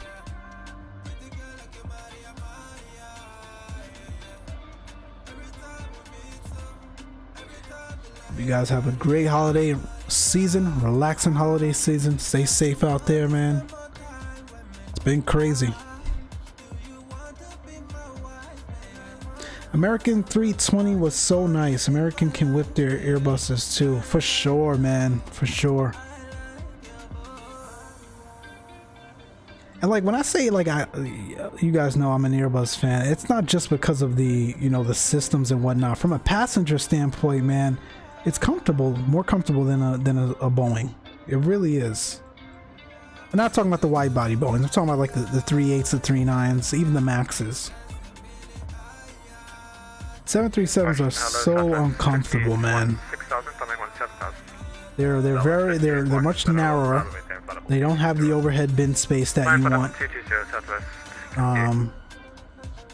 If I'm not mistaken, the windows on the 737 are lower in comparison to where you're sitting, so it's very uncomfortable to kind of look out the window. You gotta almost like tilt your head down, and whereas you're almost at eye level with the Airbus and whatnot.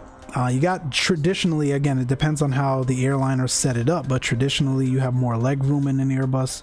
It's just an overall more comfortable plane to fly on. So besides the systems and the in-depth simulation and the fly-by-wire logic that I love of the Airbus, it's just an overall more comfortable airplane to fly as a passenger. It's pretty cool.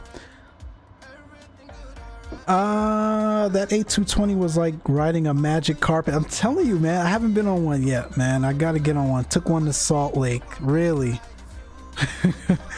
That is another one, man. That 220 is sweet. I can't wait to get on one.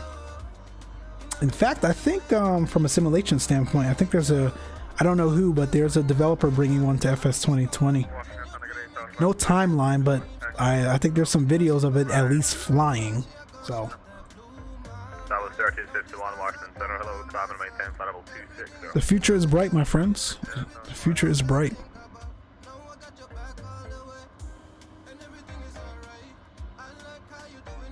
I miss flying, Johnny, man. I know you still do it a little bit for work, but I miss traveling and I miss flying for sure.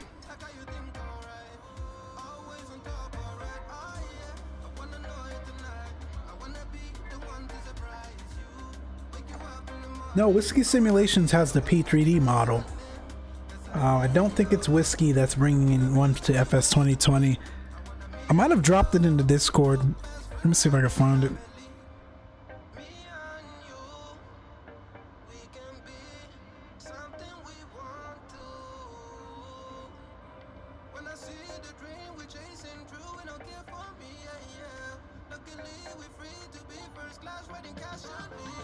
FS Elite covered it.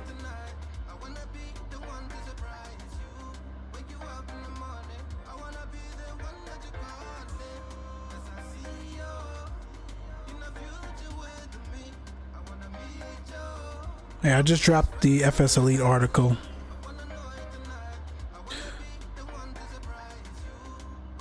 It is Oh shoot, no, it is Whiskey Jet. Okay, you're right, Dave. It is Whiskey Jet. And it looks fantastic. I know it's just a screenshot, but it looks gorgeous. I like it. We'll see. Definitely miss flying, man. I'm desperate need of some pattern work. Yeah, man. And you gotta stay current. Like, that's the thing. Have Hawaii booked for October next year. Let's hope it's not canceled like all my travel this year. Oh. Yeah, let me know, man. Let me know. October next year. I could probably make that work, dude. Connect with me offline, man. Let me know what dates you're going. That's only a quick 5-hour flight for me here in LAX. And you'll probably stop over at LAX, if I'm not mistaken, coming from where you are. So let me know.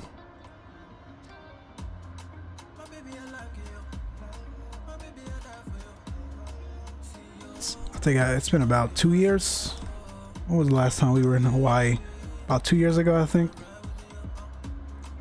We need to meet. We were to meet this year. I know, man. We were supposed to meet up in May. COVID really, man, made a mess of a lot of people's plans, man.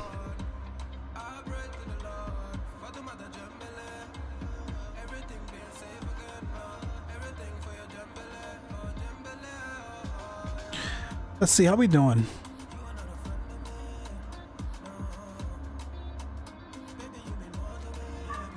Just south here of, we're almost crossing into Jacksonville's airspace, actually.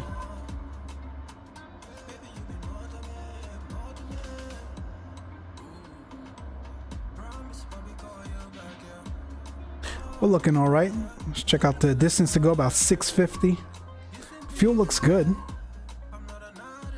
13.6 on board, expected to land with 7.1. Let's see how that is in comparison to what we were expected to land with. By the way, I'm using some Neo profiles that I found. I think it was on the channel, on the org store. Not org store, the Xplane forums. There's a bunch of different Neo profiles for SimBrief. If you're interested, I'll drop the link there in the Discord as well. So it gets you a little bit closer to planning and whatnot.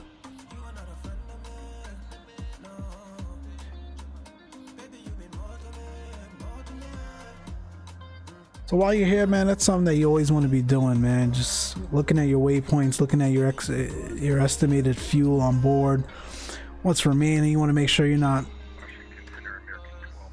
leaking any fuel or anything like that, although your ECAM and all that stuff would tell you for sure. But you just always want to make sure you're not overburning for whatever reason based on what you plan. Our winds aloft, I think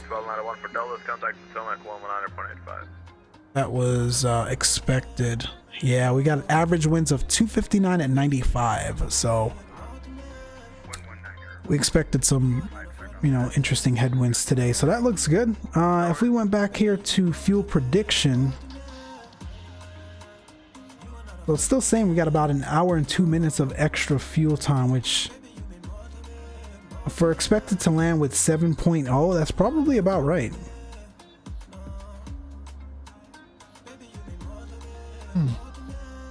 It's probably about right, but like I said, our alternate today is Orlando. Even if we have to go down to Miami, we'd have enough fuel, so we're looking okay, my friends, as it relates to up front here in the flight deck. Let me get back in the chat here. I snuck on VATSIM. It's good to see you back at a proper Airbus. I'm here lurking as usual. Darren, man, what is going on, my friend? Thank you for tuning in. I know, man. I know you guys been trying to talk me back into proper airplane, so I'm back and I'm enjoying the heck out of it. So appreciate you guys tuning in for sure. Oh man, I got more chats up here. What's going on? What did I miss? We're supposed to meet this year. Johnny threw up the eyes emoji. Listen, we can all meet in Hawaii, man. The more the merrier. If so, we'll spend a couple days there, then yeah, let me know, man. You can come too, Johnny. Yep, man, you rolling or flying? Oh, I love the tunes on this trip, Chief. It's all right, man. It's all right. You know, we had to throw something up there to keep you guys entertained from a music standpoint. Sim Crash Mike, what's up? What's up with you, man? Welcome to the stream. Thanks for tuning in. What else did I miss here? I'm sorry, man. I was checking our fuel and making sure we're doing all right up there in the flight deck. Looks good. This isn't freeware, Robert. No way. This is Toliss.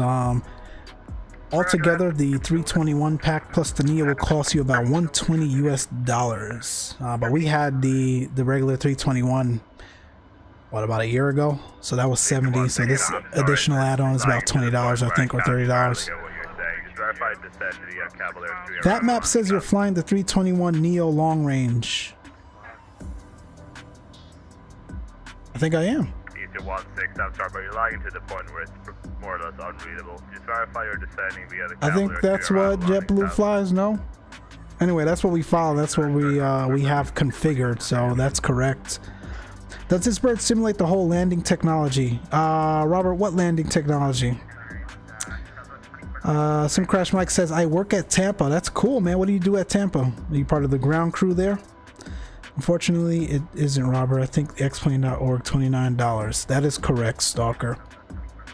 I'm curious though, what landing technology? Are you talking about the break to vacate, Robert, that we were talking about on Stalker stream the other day?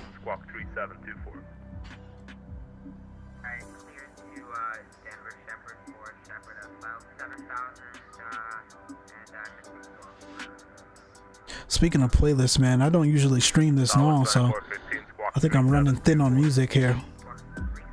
So we got a couple more to get us through. We'll find some new tunes after. I think he means the ELAC functionality. Oh, yes, it does. It does, Robert.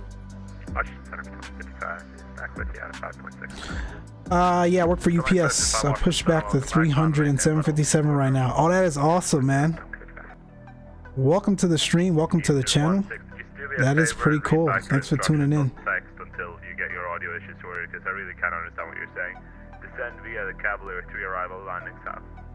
That is cool. That's music to Stalker's ears there, man. He loves the A300. He simulates that UPS ops very often.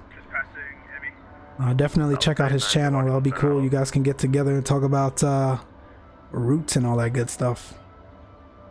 Yes, let me see. Boom, boom, boom. You know how it takes a snapshot of the pitch at 50 and pulls the nose down at 30 feet. Oh, yeah. I know what you're talking about. Yes, the ELAC. I don't know. Let me take a look. I know FSLABS does. Don't know Toliss does.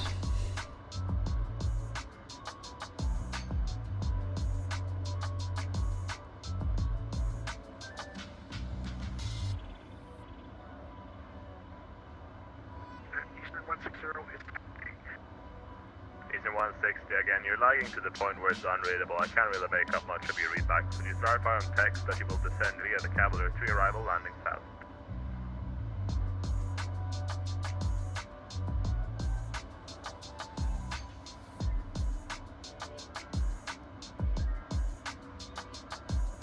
I'm not finding anything on it. It might though, it might. Eastern 160, yeah, I can see your text messages. That's not the issue. The issue is that your voice is lagging so much that I can't hear what you're saying. So we'll need you to read back on text. We may have to check in with V1. He would know. I'm not sure. Are you able to descend via the Hey, look behind you. No, you can't hear me. Simlog, how did you catch up to me, bro? I'm not sure how I can make myself more clear, but you're lagging to the point where it's unreadable. So Simlog, every time you fly, dude, you are always on my tail. I don't know how you fly faster than I fly. I am... And you're causing TCAS warnings here, my man. Why hasn't ATC said anything? That's interesting. Good afternoon. $420 a damn thing should make you dinner. It's not 120 though. Inbound Gross. Toliss 276 Washington Center, hello, climb and maintain flight level 350. Xplane, maintain flight level 35. It's $70 and then $25 if you want the add-on. Simlog, that's interesting. ATC hasn't said a word. Eastern 168 firm, I see your text messages. Are you able to... I don't want to say anything because then he's going to slow you up. I don't want to snitch on you. What's your flight level? Oh, you just connected. That's why ATC hasn't said anything. Look at you. 160, turn right, heading 180, vectors for descent, send to maintain flight level 240. Simlock up here wreaking havoc, man. Sending my TCAS in a frenzy. Have you checked in with him? We soon leave his airspace anyway, and I don't think Jacksonville's on. American 329, contact New York Center, 125, foot 3. Yeah, we'll be on Unicom soon, so don't worry about it. We may have to switch flight levels though, man. You may have to go up or go down. Oh, I'm supposed to step, right? So that's what I didn't show you guys. At Drake, we were supposed to step. Damn it.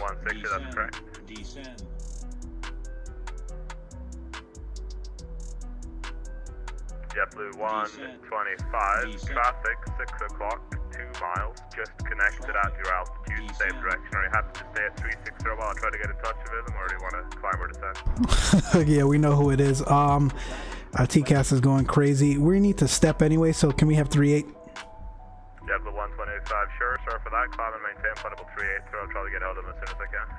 Alright, no worries. Simlock, you better connect and let him know, man. You causing trouble up here. We're gonna go up to 380. Let me show you guys really quick though what we could have done. We've already passed it. So let's say we wanted to step climb at Brosk. What you can do is go to step alternates and you put in 380. And at the waypoint, what? Oh, I'm sorry. And the waypoint that you want to step climb at. So that's Bravo Romeo Oscar Sierra Kilo, and then you got that there. You could do subsequent steps as well. See, the aircraft's telling you to step now, and if you were too heavy, we'll let you know as well that it couldn't do the step there at Brosk. So that's pretty cool. Also, if you did performance and you went over to your actual cruise page, you can see that it's telling you that 380 at Brosk in 16 nautical miles. So they've got that there, so that's pretty cool. And then what you just do is open step 380. It'll change that your new cruise profile to 380, and the aircraft will step. Delta 386 Washington Center, hello, squawk 3614.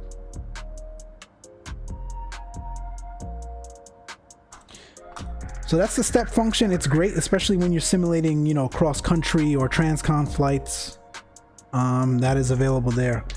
Simlog killing us up here, man. The aircraft you connected more or less inside of, but he's climbing out of your level out to 380, so there should be no factor shortly. Yeah, that was me. I was late. It's supposed to be a partner flight. Catching up to him, so I connected right when I was caught up to him. Delta 36, no worries, you're at contact now 3 or northeast degrees, Bravo.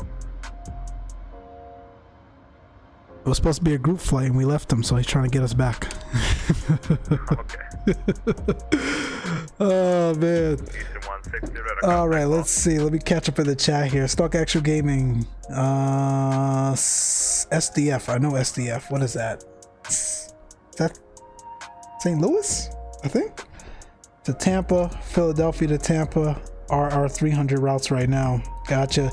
He has ATC has been telling someone off. Yeah, chief, he's getting in trouble up here. Okay, for $90, then it should make you breakfast. TCAS works. TCAS sure works. Awesome at Sim Crash Mike. I'm definitely trying to have to fly that route now in the sim. And you better stream it too, Stalker. We're gonna be watching.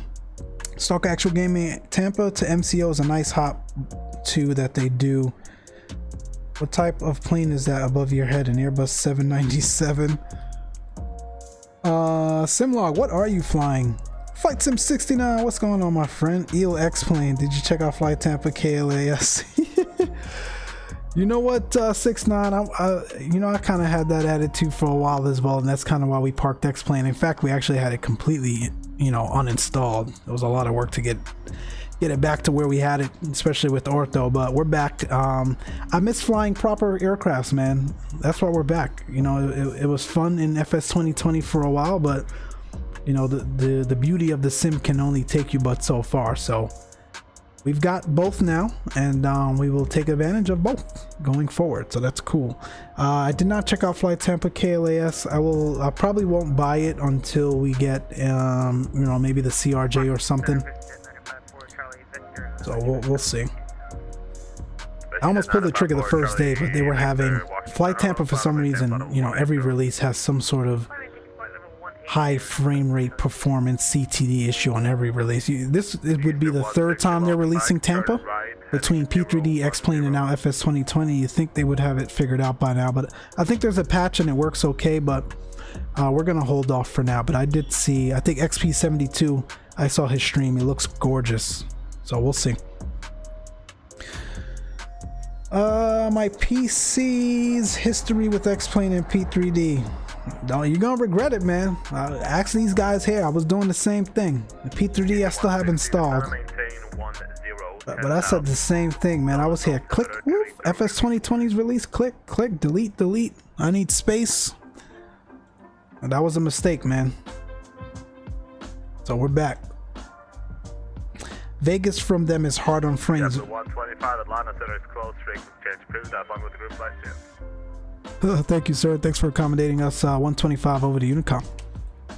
Delta 3 to 6 AFU, Atlanta's closed. Vehicle change approved. Yeah.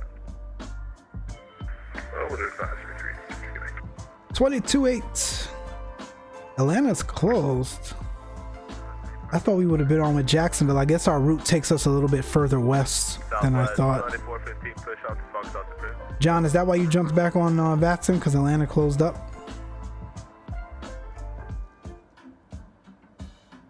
All right, that's Unicom.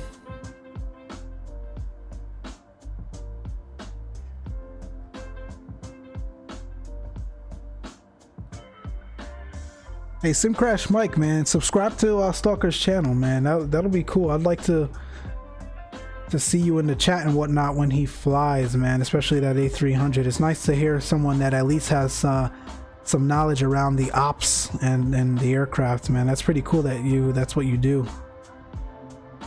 Check out his channel, great stuff there. As a matter of fact, there's a couple other folks in here as well. Chief Sim Pilot, man, great content as well. Check out his channel, man. I love Chief's entertaining, man. Chief's entertaining. He knows how to fly an aircraft. Love that greaser with that Embraer. What was that, the 145 I think you were flying? Love that greaser the other day, man. Lots of content creators here in the world of aviation, man. It's a blast getting to know each and every one of you. I'm keeping my mouth shut. Yeah, Dave's on the same train, man. I have Xplane and a lot of add-ons and P3D with a lot of add-ons, but reset my PC when MSFS came out. Yep. A lot of people did, including myself, man. I was like, there's no way I'm gonna be back in Xplane anymore, so I missed the solid aircrafts, man. I missed it, so we're back, man. We'll be back as well in the Zibo. I haven't flown a 737 in forever. We did one little test flight the other day and I slammed that thing into the ground, but other than that, we haven't flown it in a while, so we'll be back. Still can't find any butter due to Chief's stream. He took up all the butter. He took up all the butter, man. He always takes up the butter. I'm an average landing streak from 1. Jeez. Chief doesn't mess around, man. Yeah, it's nice to get in an airplane that's predictable, and that's just it, my friends. It's listen, the 320 mod is getting there. I just saw, you know, Dave and some other folks shared with me, and I was watching some videos of the latest fly-by-wire updates. Love that they have SimBrief integration now, so that's going to make things a lot easier on us. It sounds like the McDo and the waypoints are a little bit easier to manage and whatnot as well. So we'll see. The actual, you know, what they need to do is, and I know they're working on it, is to just make their own autopilot logic separate from the sim, and then we'll be talking. Let me see. Simlog, you're flying an A319. You're doing 398 across the ground. I'm doing 397, so we're all right.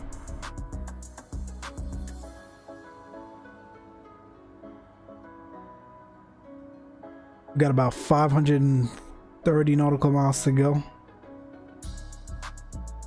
So about it's the headwinds that's killing us, but we should be there in about an hour and 20, hour and 25. Appreciate you all tuning in today, man. It's been a blast up here chatting with you all. Skyhawk Sim Pilot, what's going on, man? Welcome. I'm flying JetBlue tomorrow. MROC to KMCO. That's awesome. What's MROC? I should know that IKO. I just don't remember.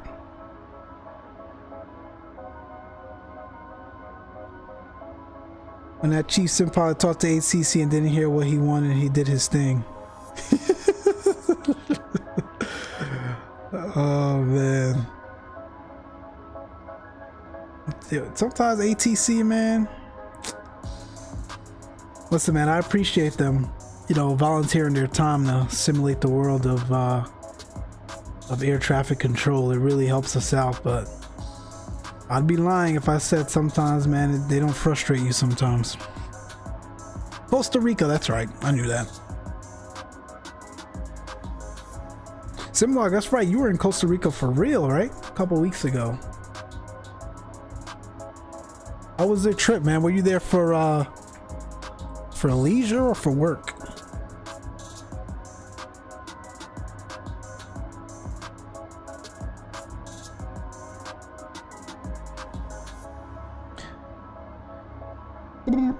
Dave says I'm going to spend tomorrow in my TBM 930, missing it. I think I take it out for a 4-hour flight. I haven't flown TBM in a while as well. I'm trying to think, what are we doing tomorrow? I don't know what we're doing tomorrow. We'll see. I know Stalker's streaming tomorrow, so we got to check that out. We'll be back Tuesday though, like I said. Join the Discord, my friends. You know, my stream schedule is all over the place, so the best way to connect with me off stream and understand, you know, our schedule and, you know, what we're doing and just have some general fun conversations, man, is through the Discord, so definitely jump in there. Man, I'm just saying, contacting me on 3 Mile Final was just wrong. They do that all the time, dude. All the time.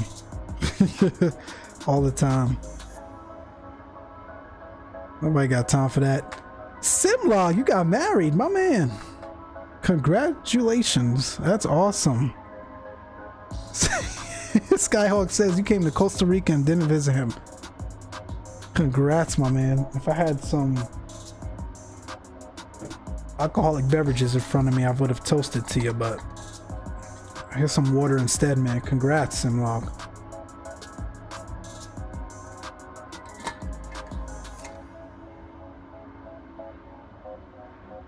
Yeah, join the Discord, that way I can annoy you. Dave's not annoying, man. Dave, if it wasn't for you, and we say that all the time, man, between my stream, Chief's stream, Stalker's stream, you are very attentive and aware, man. You keep us on our toes and you keep us aware, so we enjoy it, man. We appreciate you. You are always on top of it, man. Half the stuff that I know about FS 2020, I wouldn't know if it wasn't for you, so we appreciate you, man. It's not annoying at all. We love it.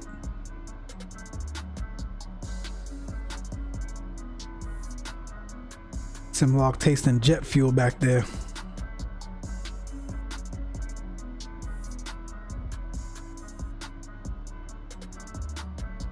Simlock, you hand flying?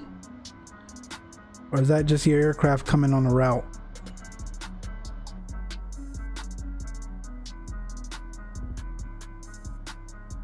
Yes, yes, toast to Simlog, man. Dave has all the news. My man is Eyewitness Flight Sim. I love it.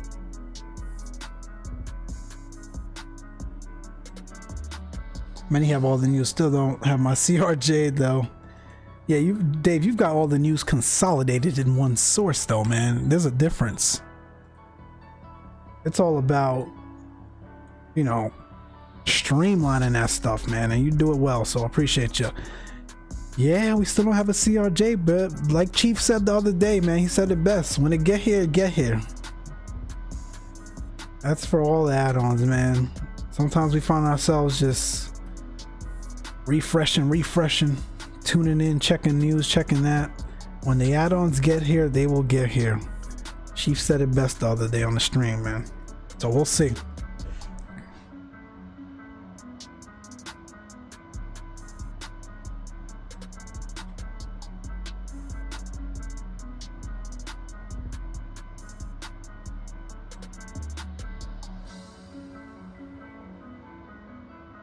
Yo, it's quiet for a Saturday afternoon on VATSIM. The Northeast was shaking, but now we got pretty quiet down here for now.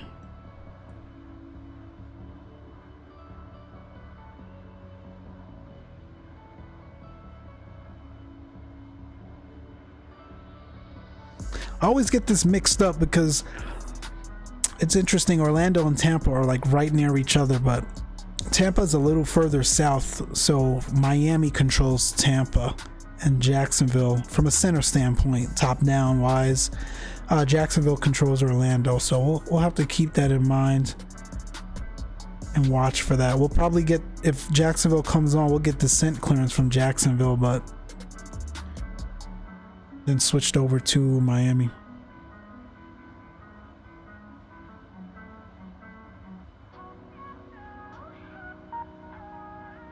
Oh yeah, I just posted an hour or so ago. Working title mod just made just updated, but still beta 8.1 addresses a couple issues. Intro in 8.0. Links in the Discord. Thank you, Dave. I will be back in the CJ4. We gotta get our Xplane legs back under us for a while. So next couple of streams will be Xplane, but we'll be back in FS 2020 before you know it.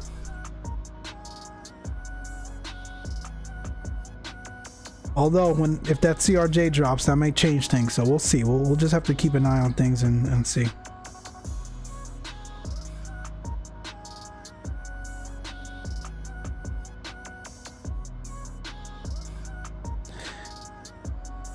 Oh man, long flight today, guys. Man, I appreciate you all hanging out with me today. It's been fun so far. We're about halfway there. A little more than halfway there, actually. We'll be in Tampa, Florida before you know it.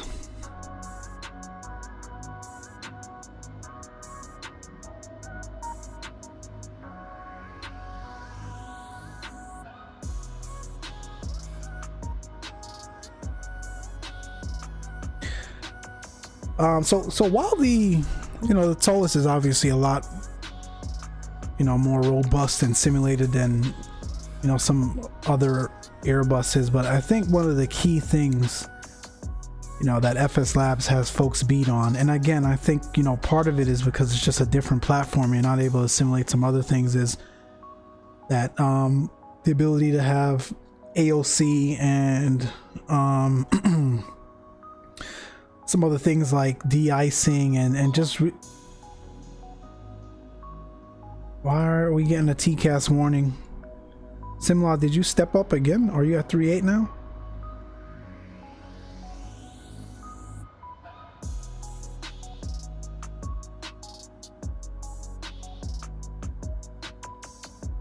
We'll be all right. If ATC comes on, they're gonna have one of us descend or vectors. Yeah, that ability to have some just additional functionality, man. I do kind of miss the AOC functionality and simulating, the interaction between the pilots and the dispatch crew and all that stuff. So fortunately that's not modeled with the Toliss. I don't have that, and again I don't know if that is because I don't think any aircraft in Xplane has that functionality.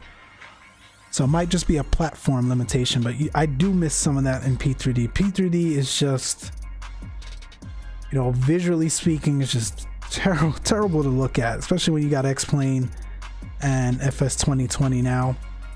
But in terms of really simulating the in-depth experience of an aircraft, P3D is where it's at. So we do miss some of that, but it's all right. Still pretty fun here.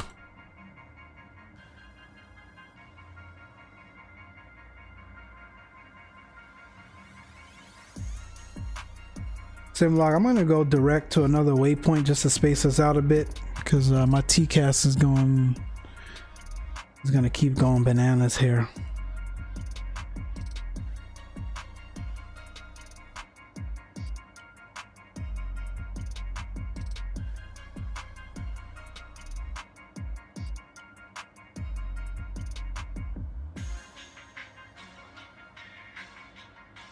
I'm gonna go direct to full.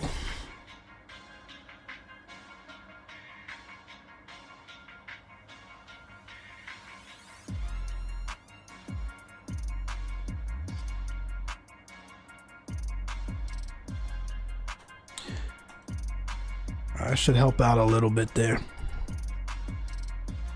How are we looking on the field? Looks good. Traffic, traffic, traffic, traffic, traffic, traffic, traffic.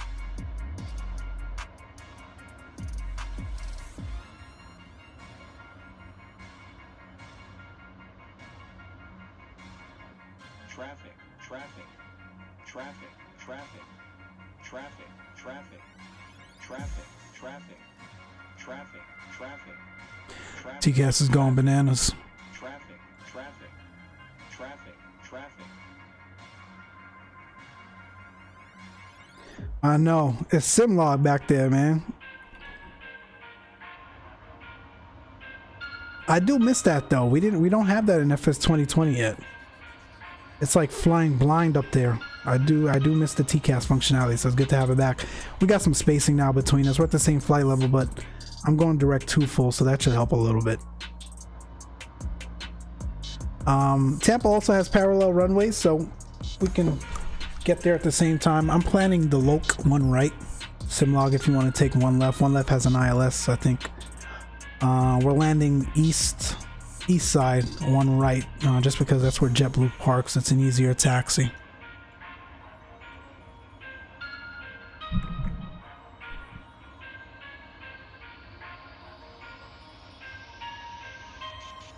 I try to photobomb your stream, but the location on your sim is different from what that's what you were doing back there, man. Oh man, yeah, you gotta remember YouTube has like a couple seconds delayed, so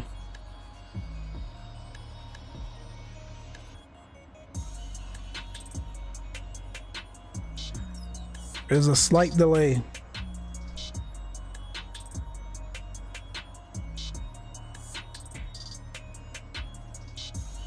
I was flying 50 feet from you, but when I looked at your stream, I was still behind you. Ah, yeah, it's gonna be hard to match that up.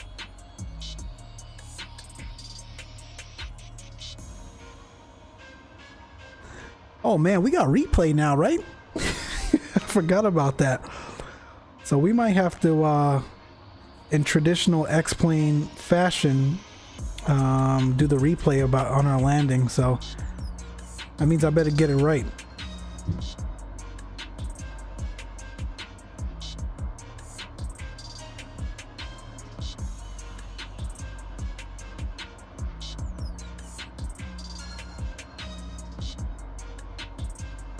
I thought the locations would be exact, but I guess they aren't.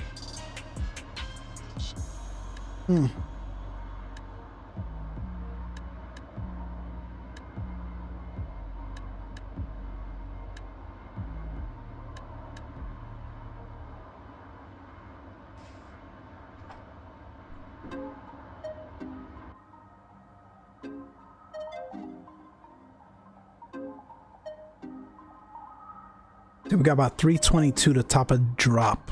2006. About 40 something minutes to top of descent. We're doing all right, my friends. Let me go get a water refill. I will be right back, man. Catch you guys in a second.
Simlog's over there trying to buzz me, man.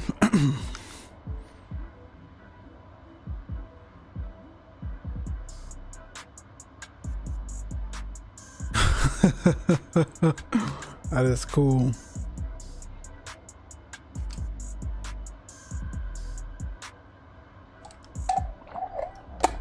We're back.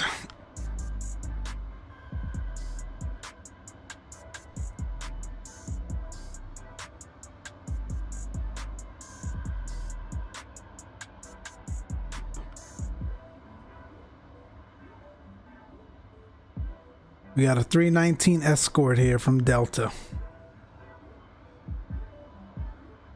Simlog, what do you fly? Are you flying P3D or Xplane?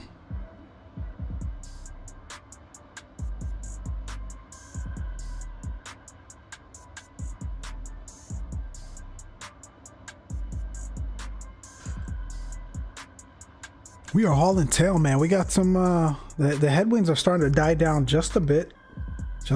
So we are picking up some speed here. We down before you know it. We've got top of descent here at 20. Oh, it's so great to have that, man. So great to have that and just have, again, it's all in an attempt to aid with, you know, situational awareness, and FS 2020 just doesn't give you that right now, so it's awesome. So 2006 Zulu, again, that's just sim time, not real world Zulu time. So roughly, what is that, 40 minutes? So let's say in about 20-25 minutes we'll check out the latest weather at Tampa. We'll brief our approach, understand what we're going to be doing down there and whatnot, check out the weather, all that good stuff, and go from there.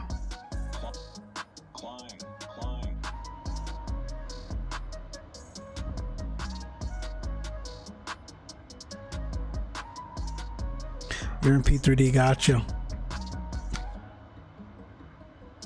That's not bad. So that means you're flying the Labs 319. FSLABS. I do miss FSLABS, guys. Don't get me wrong. I just can't bring myself to fly P3D anymore.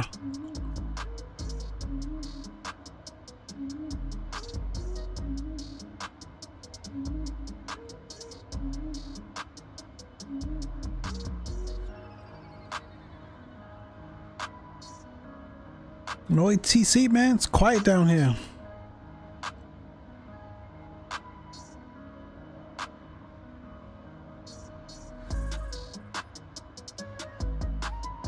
This is Vertical Sims Tampa, by the way, where we're going down into. I muted my sounds, my sim sound. All right, cool. Vertical Sims Tampa 2.0. He's done a really great job in improving that airport even more, so should be a nice arrival in.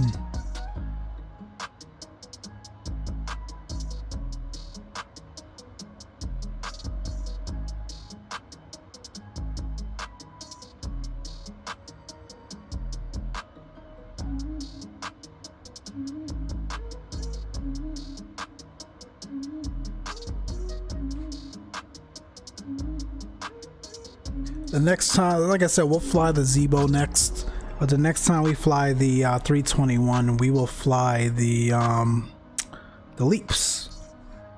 We'll fly American, and I'll show you guys some of the subtle differences in the A321 Leaps. Again, to me, the Leaps have a little bit more oomph to it, a little bit more of the traditional buzzsaw sound that you used to get in the CEOs.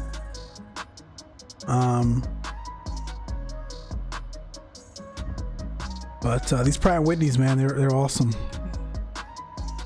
They're huge too, man. If you ever saw like a picture of them, or if you've ever had the privilege to, what runway we're gonna plan for? ActiveSky says 18 right, 18 left. So ActiveSky is not correct. So Tampa renumbered those runways a long time ago, so they're 19s.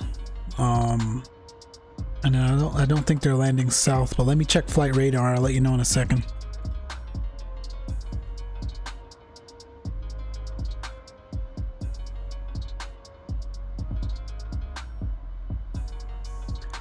Tampa is still in South Ops, so our arrival brings us east of the airport, unless we get radar vectors from ATC. So I'm planning one right. However, it's not an ILS, but it's a clear day down there. We can just shoot the loc and or the visual. That's fine as well. So your options are one right or one left, my friend.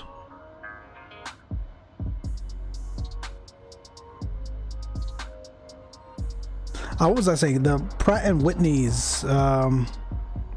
Why is your plane rocking? How's FS 2020? Is it rocking? I don't see that. Or was it a minute ago? Looks good to me. The Pratt & Whitneys, man, they're huge, man. These engines are ginormous. Obviously, the sim doesn't do it justice, but I think they're tall enough for you to really like stand in, if I'm not mistaken. They're pretty big. The Leaps are big too, but the Pratt & Whitneys are the biggest ones out of the Neo options. They're really, really awesome to look at.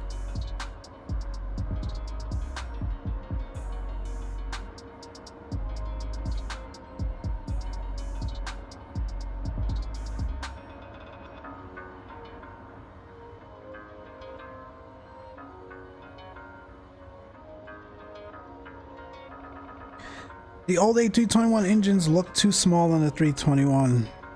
Yeah, the IAEs and the CFMs. Yeah, I could see that. I could see that.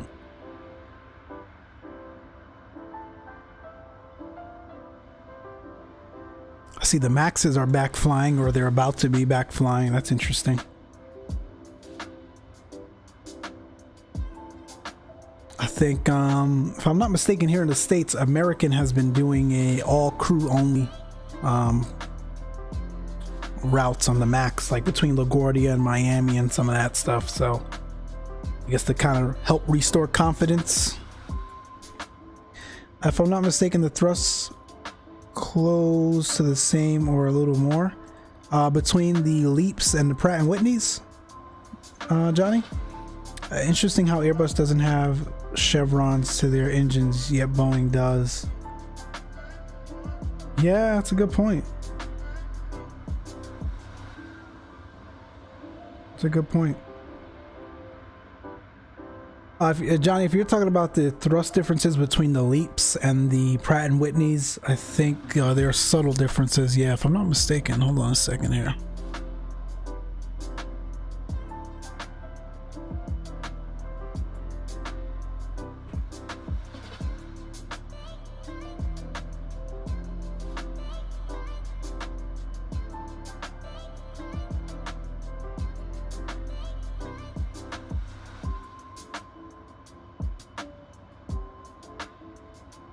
I just found some more liveries. Awesome.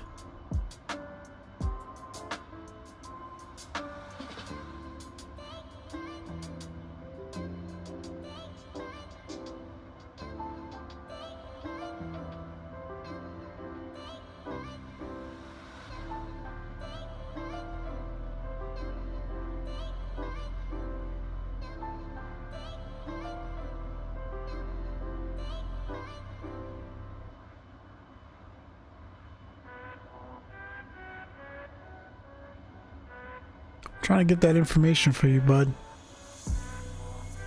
Okay, so if we take a look at all the Airbuses in general, right? The 321s, the IAEs produce about 33,000 pounds or foot-pounds of torque. The CFMs are the same, but that's interesting. I thought the CFMs and the IAEs differed, but they don't. The Pratt & Whitneys are about 35,000, so about 2,000 more foot-pounds there of torque. And then the CFM Leaps are 32,160. So the Leaps have a little bit less power or kick to them than the Pratt & Whitney. So again, they vary very subtly. I'm climbing to 40,000 in the A319. All right, man. Must be light. I'm at the gate. Cool, John.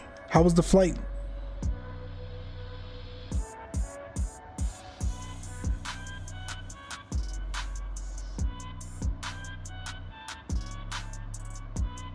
Yeah, like I was saying, the Pratt & Whitneys, they have an 81 inch.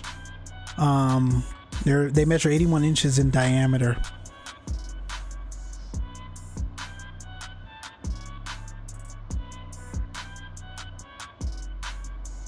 The fan blades, that is.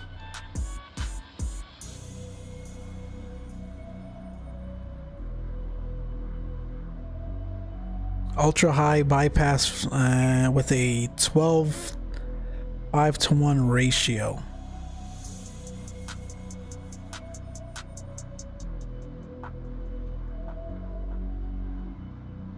And maintenance wise, they are really easy going. I think it says here that the gearbox is designed for a lifetime, as a lifetime item, with no scheduled maintenance other than, you know, changing out the oils.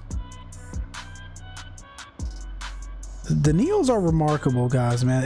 A lot of, you know, the aircrafts and whatnot, you know, that are flying around today are remarkable. With the, I'm always in awe around the, you know, technology behind the Airbuses, man, and the engines, especially these Neos.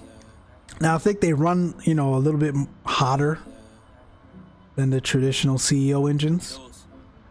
But they have various different cooling mechanisms to them to keep them, you know, pretty cool. Very, very well, you know, well designed. Very powerful engines there, man.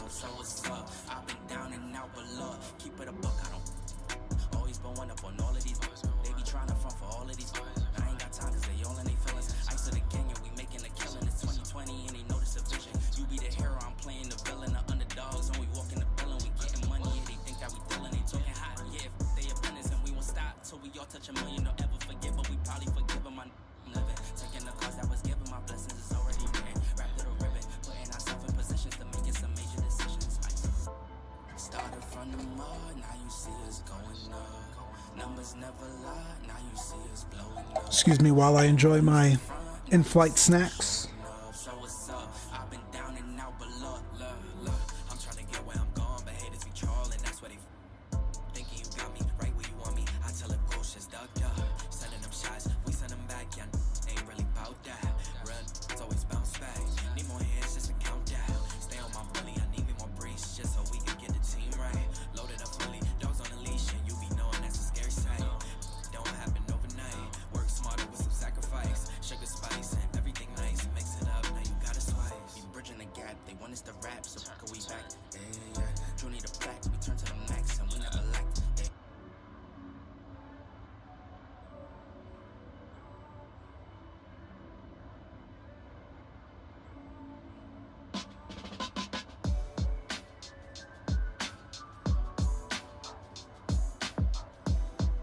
Again, some cloud buildup here, and as you can see, my frames have dropped a little bit because of that, but we're all right.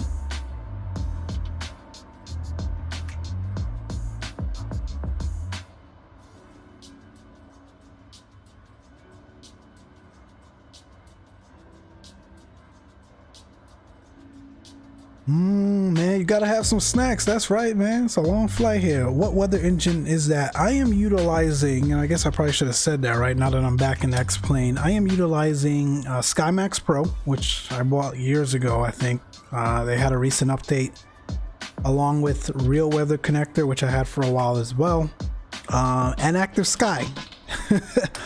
And you know, that's really some of the things that I was really looking forward to, you know, moving away from some of these generic sims or traditional sims like P3D and Xplane, was the ability to just get rid of all that stuff, man. But turns out you're gonna need these things for a while if you really want to enjoy the true high fidelity aircraft experiences. So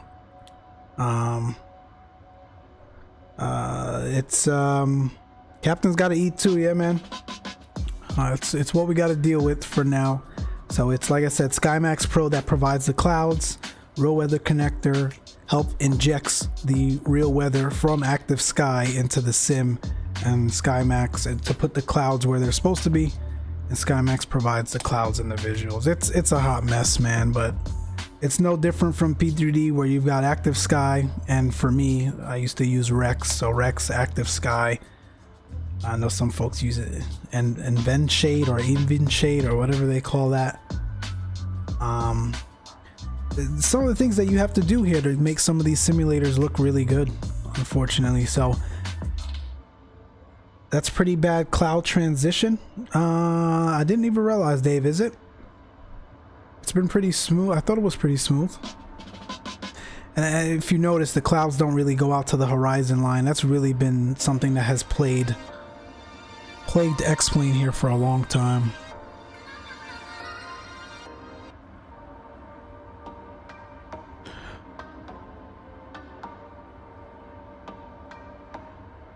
It's played Xplane for a long time, so if I'm not mistaken, I could bump this up. So if you take a look at SkyMax, configure clouds. So I've got the cloud coverage set at about, what is that, 70,000 square miles.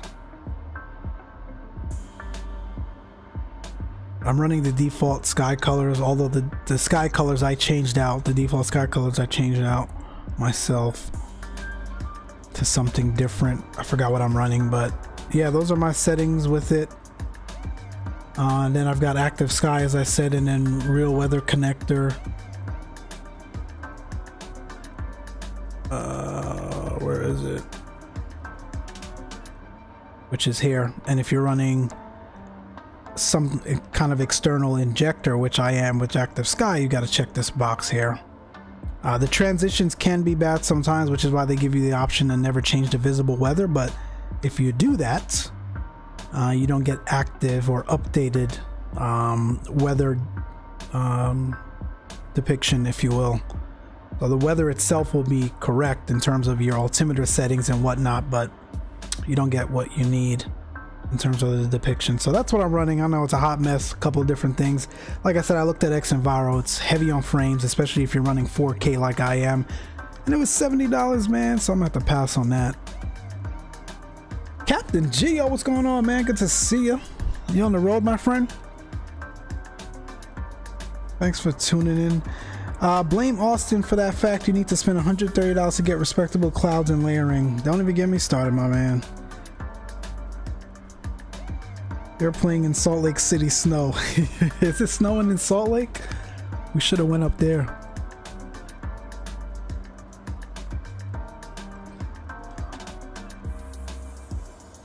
I'm just here, Gio, man. We chilling. We chilling. And down to Tampa in this Neo. Let's see, we got about 291 nautical miles to go. Got about 172 to top of drop. About 20 minutes till top of descent. We're gonna brief the weather and all that good stuff here in a moment.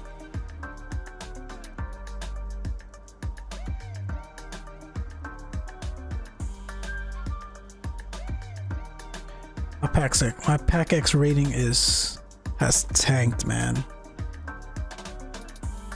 Whatever.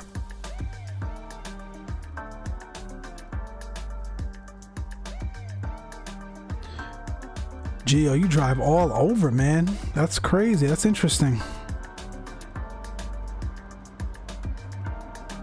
Because I know you were just home. You're in Salt Lake already? That's cool.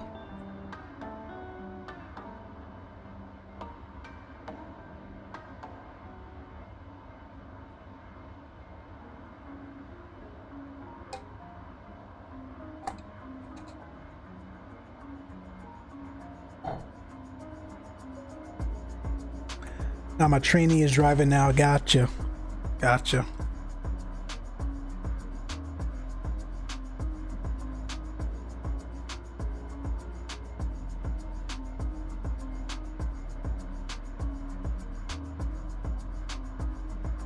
I'm just looking at my frames up here.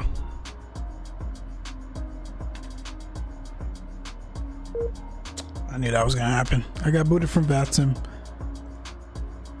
That's the only downfall, man. SkyMax gives you what you need in terms of the cloud coverages and what. I love the ability to have the clouds lit up there during arrivals at night with the landing lights and all that stuff, but it is heavy on frames. But we gotta hang out inside the cockpit for now.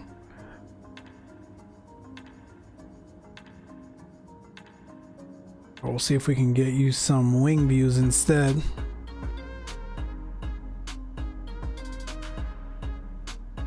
About to start descending soon anyway. Simlock, still no ATC, right? It's just us up here? Yes, looks like it.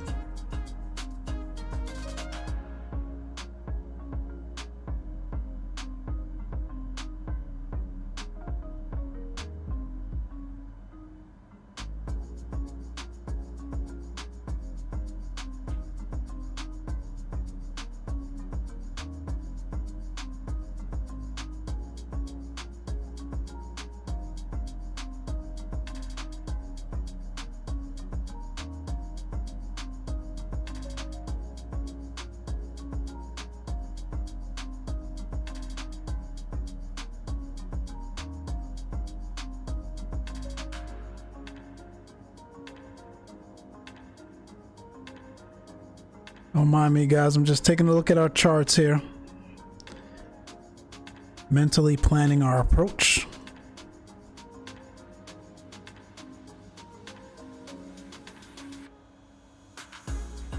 In fact, man, we're close enough. Let's do this.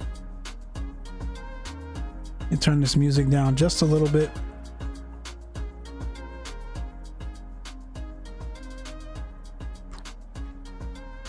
Let me pull you guys to the next screen here.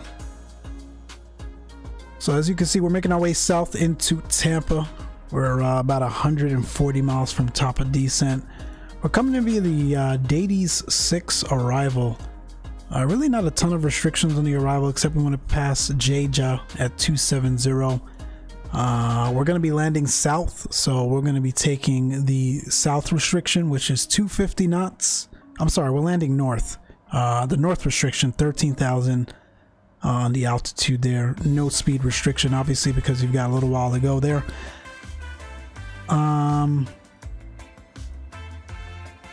And most of that is just following the rest of the star there. So actually we can read this out. So it's going to be a vectored arrival after that. So we'll just follow the star. After 13,000, again, if no ATC is on, we'll manage that ourselves. But generally, if ATC was on, they would give you your next altitude crossings and whatnot. If it's not busy, sometimes they'll just give you vectors to final from out there. So that's the plan for that. We're coming in a one right. Simlog, I don't know what you're planning, but we're going to take one right. One right doesn't have an ILS. It's a localizer approach, but the weather is nice enough to probably even do the visual. So that's what we'll do. And then the MDA is about 460 there. And that's conditional, so we'll keep an eye on that. And then looking at Tampa itself. So once we land, we'll roll all the way out, and JetBlue parks, I think if I'm not mistaken, I haven't been to Tampa in a while with JetBlue, but JetBlue parks airside C as in Charlie, so we can go auto brake low and just roll right out, and we'll take a Charlie gate. So that's that in terms of parking. That's that in terms of the actual star, the arrival procedure. Weather-wise, Tampa is looking like winds out of the west at 4 knots. So we'll have a bit of a cross, if you will, but not too bad. Partly cloudy skies, 21 degrees Celsius.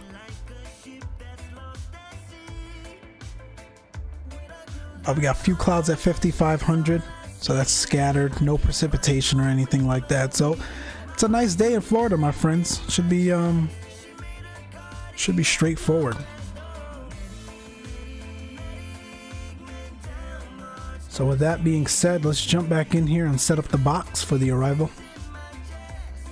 You got clear airspace, clear down pass Ocala, okay.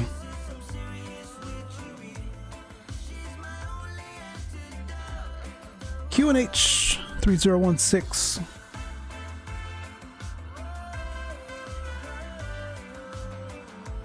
(21 degrees Celsius), 250 at 4.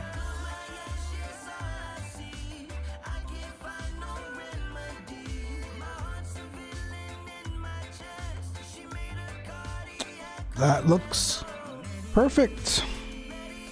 And then we want to make sure that restriction is in here. So what did we say?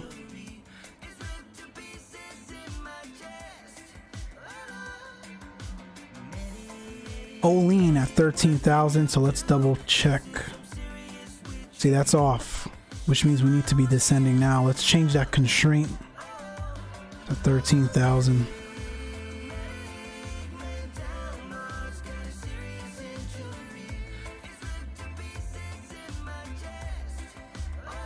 Not quite yet, but it cut our top of descent in half, so we got about 60 till top of drop. About 5 to 8 minutes here. Any other restrictions that we talked about? No, that looks good. That's it, my friends. We are looking good here for the arrival. Let me just double check this. Step through it.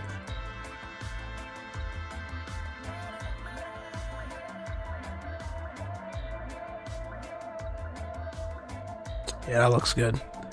We're going to be doing some self-vectoring here if ATC doesn't come on, which is quite okay. Any questions? Approach brief complete. Radnav for the Loke. That should already program itself. All right, boys, catch you all in the next one. Got a later run back Salt Lake City tonight. See ya, Captain Geo, man. Thanks for tuning in. Safe travels out there, man, especially in the snow. Drive safe, my friend. Thanks for tuning in.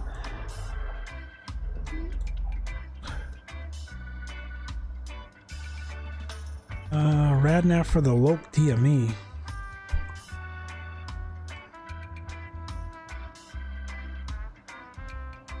$111.95.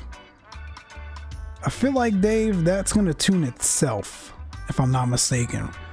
Remember, we're in a little bit of a higher fidelity aircraft here. That should tune itself. If not, we'll take a look. Again, it's clear out here, man. We may just end up shooting the visual altogether anyway, so I'm not worried about it.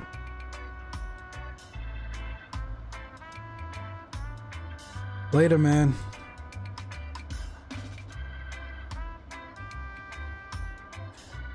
Simlog, how you doing back there, man? I don't see you at all. Oh, there you go.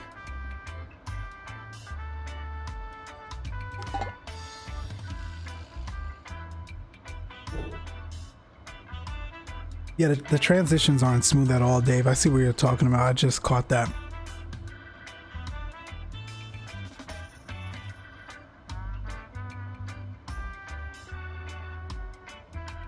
It's all good though, man. It gets the job done. That's what I was talking about with just, you know, having options, man. If you want a simulator that's going to look out of the box beautiful and have nice weather transitions and all that good stuff, you've got FS 2020. If you want to fly some high fidelity aircrafts, you got Xplane. So we're looking all right.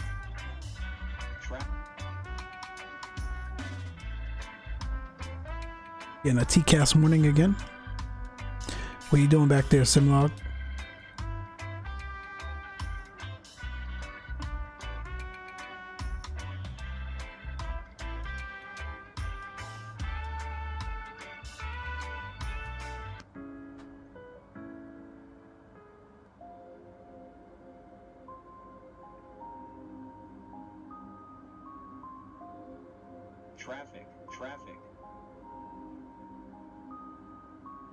Traffic. Appreciate you guys tuning in and hanging out today, man. I know it's a long one. It's a long one. We're going to be starting top of descent here shortly into Tampa. Tampa's looking good. About 70 degrees Fahrenheit. Winds out of the west at 4 miles an hour. Partly cloudy skies, man. It's been a pleasure having you guys aboard JetBlue today. Debuting the Toliss A321 Neo. Simlog, man, thanks for flying with us as well.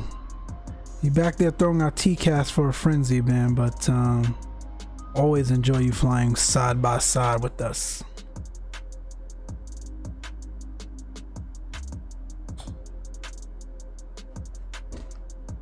Oh yeah, I climbed to 40K for a while back down at 380.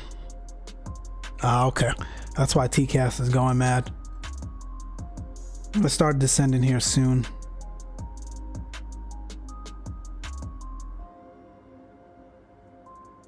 I'll keep an eye on V-Pilot just in case, you know VATSIM, man, they love to pop up on you. Oh shoot, we actually have another restriction before that. It's JJ at 270, which we were crossing at 28. That's not bad. So that's why you always gotta double check, triple check your charts. All right, now we're in business. And actually slowly start down here.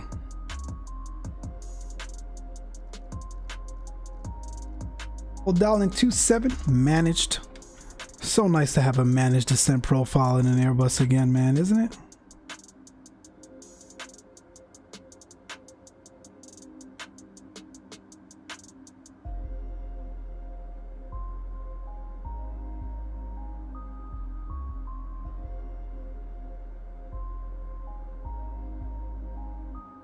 It's a slow descent now. We'll watch that. We're looking good.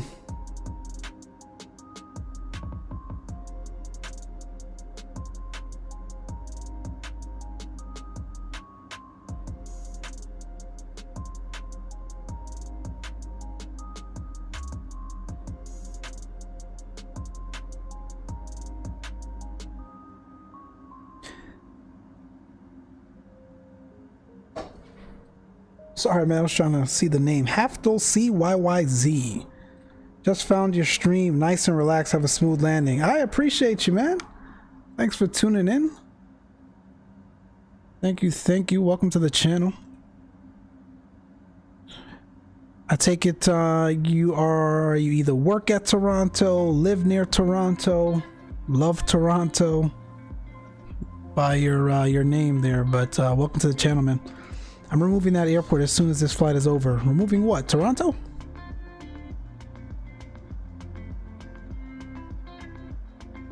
We try to keep it relaxing and fun and enjoyable, man. That's what we're here for at the end of the day. Appreciate all of you tuning in.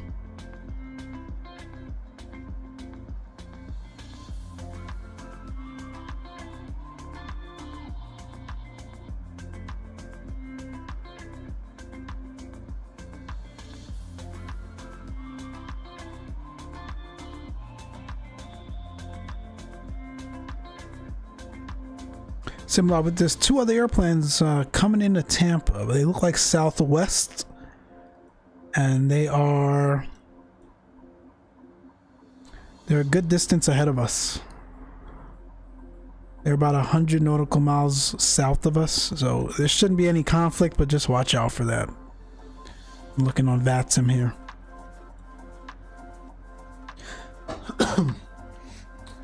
Live near CYYZ, gotcha. Well, welcome, my friend.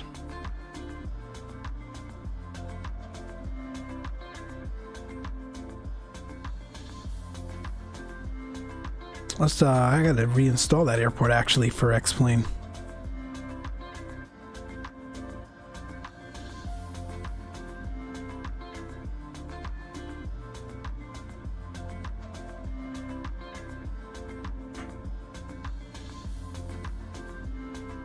The name of that developer destroys my tongue. Not sure which one they'll land before us. Yeah, they should be alright as long as they don't take their sweet time descending. Damn, did I disconnect again?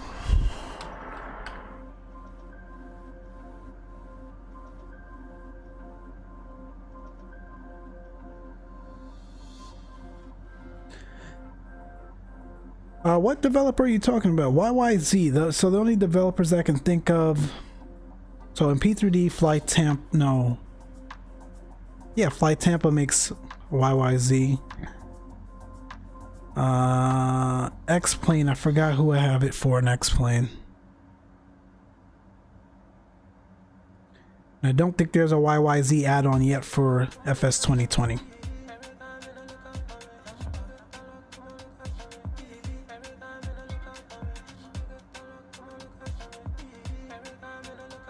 Oh, Drewicki.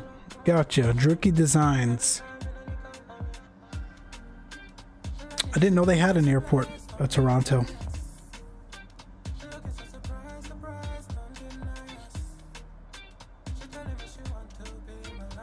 Alright, we're 24 from JJ. We'll dial in our next restriction. Why not? Because the aircraft will abide by it. That's what I love about it. So let's go 13,000 Olean. And at Olean, that's when we'll make our first radio call.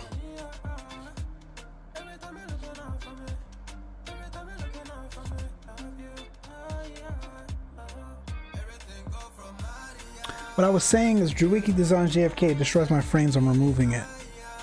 Oh, gotcha. Kennedy. I thought you said YYZ. Okay. I forgot Drewicki had a JFK for P3D. I use FS Dream Teams, I think. I use Drewicki Designs New York City X for P3D and Xplane. But the airports, and actually no, in Xplane the airport is Drewicki. I don't have frame issues on either sim though. Yeah, rip stream delay, I know, man. Sorry. That's YouTube for you. Unless I'm dropping frames or something again.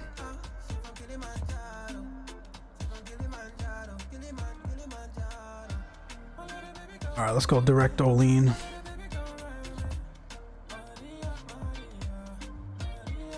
As you see here, the aircrafts will soon capture the profile here. Which means we got to set this back to managed speed, or else we're gonna risk over speeding here. Simlog, you may want to throttle back there. We're returning back to regular speed here. Let me get the sounds back up.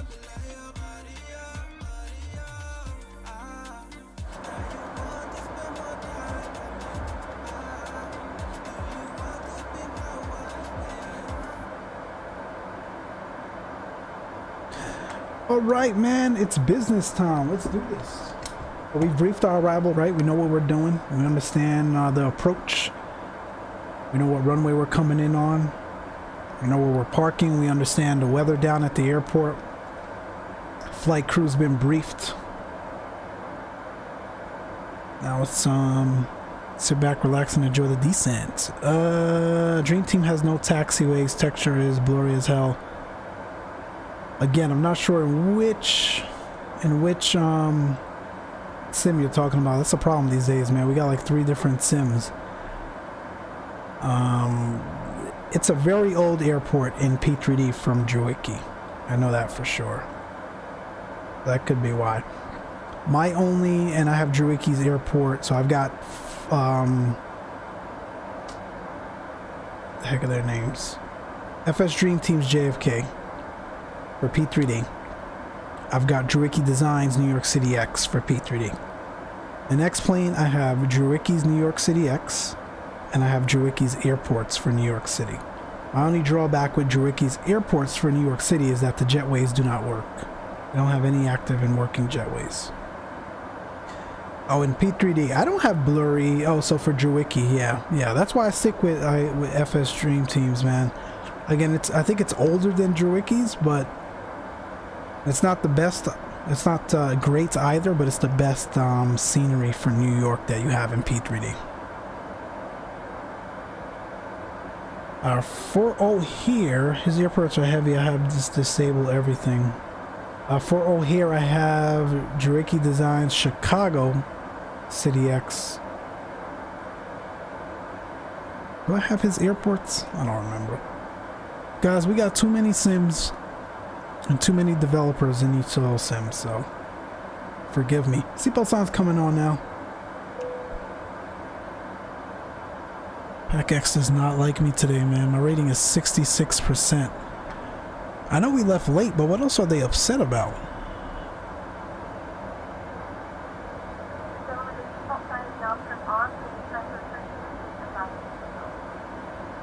Let's see. Alexis Clark is somewhat hungry, somewhat thirsty. Well, go ask for something to drink. Noah Dean is hungry and thirsty. Laura is hungry and thirsty. Did the in-flight crew not provide services today? Everyone is hungry and thirsty. What the heck? What is going on? Emma is hungry and thirsty. Martin is hungry and thirsty. No wonder why my rating is so bad. Why didn't they feed these people? Chester Lynch. Relative of yours, John? Somewhat hungry and thirsty. Ian, hungry and thirsty. Everyone's hungry. That's why my rating's so bad on PackX, because we had a nearly 3-hour flight and no one ate. We're in trouble today.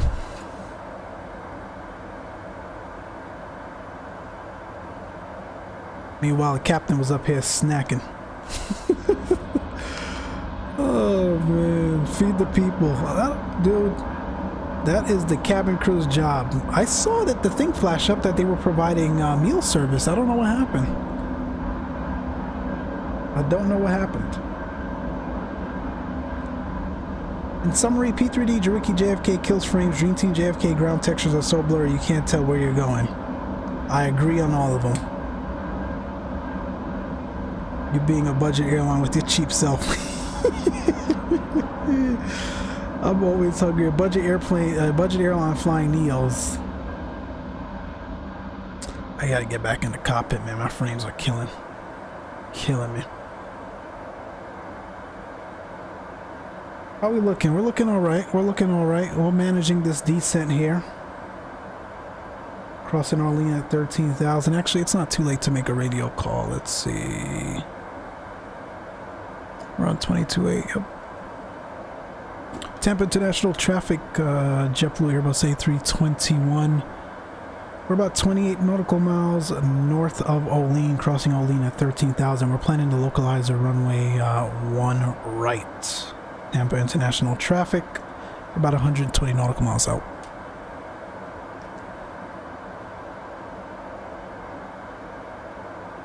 That's our radio call. Next up, we'll run the approach checklist there.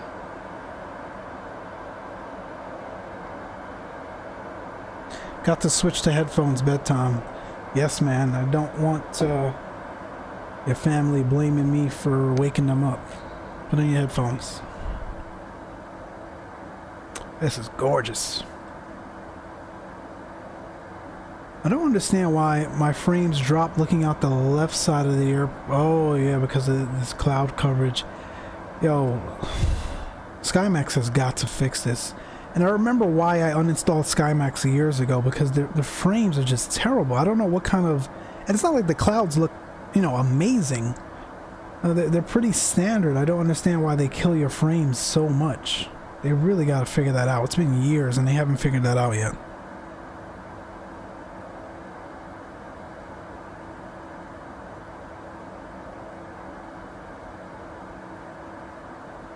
Flying a budget airline, you're ready if you don't eat before going on board. JetBlue's not a budget airline though, so they started as one, but not so much nowadays. And you would definitely have meal service going from Kennedy to Tampa on JetBlue. I just don't know why the flight crew didn't provide meals today on PACX. So we left late, we didn't feed them. That's why my ratings are tanked.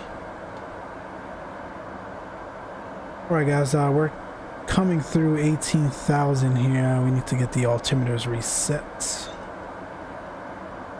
And what was the altimeters? 3016.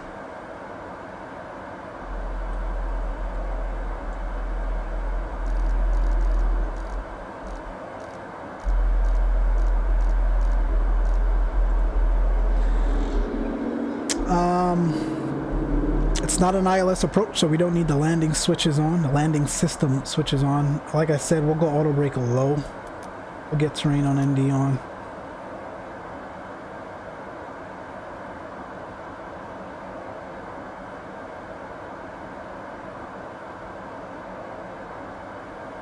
Looking good.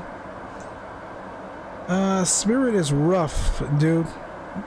Have I ever flown Spirit? I don't think I've ever flown. No, I don't think I've ever flown Spirit. I'm not messing with that one, man. We took it down to KMCO from DFW. Say less, man. Say less. Great costs.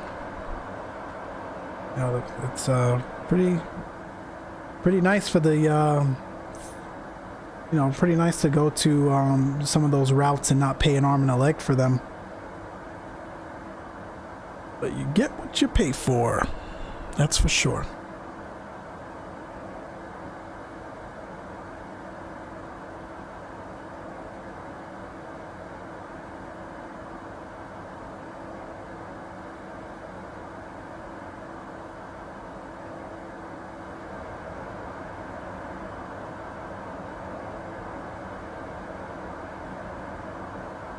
Florida looking lovely as always.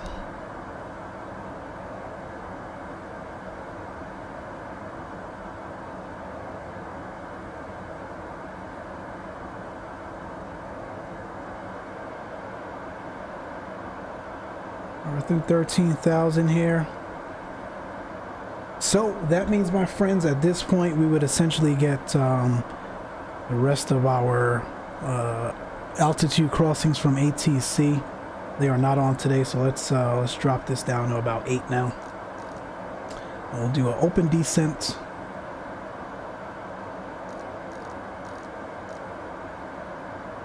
We'll also manage our speed. And I'll try to keep it up for you, SimLog, but at some point I do have to slow back.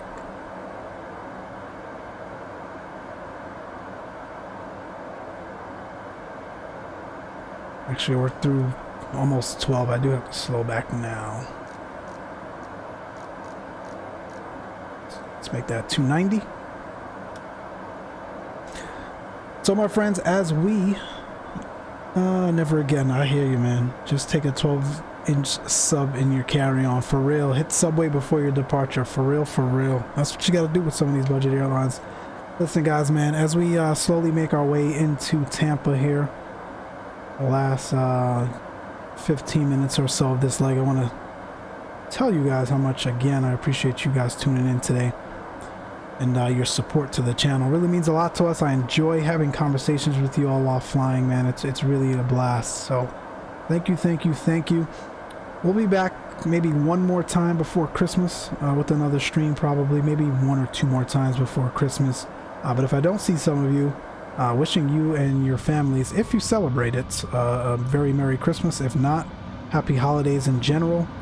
And thank you guys for your support through the channel, for the channel, and to the channel, and your support just in general, man. I really enjoy you all's company. We're coming through 10,000. Alert the cabin, landing lights coming on.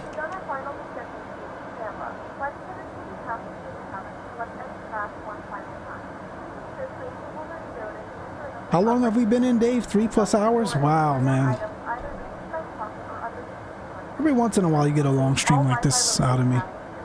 We've been going almost a week, so that's kind of why we had a long stream today. So I needed to catch up with you all.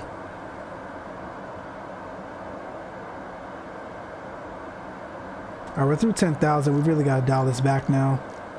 Let's do 250.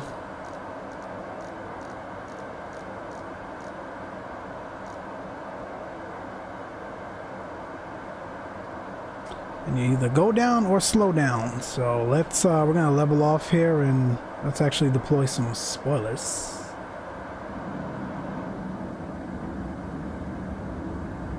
Listen to that rumble.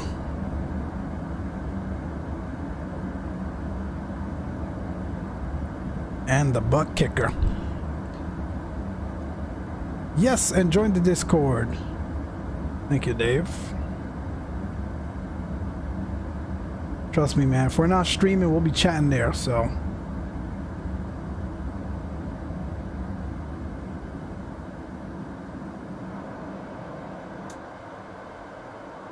Alright, let's make that altitude. What are we doing? How are we doing? Let's make that altitude 5,000 now. Again, this is the general step down that you would get from ATC right about here.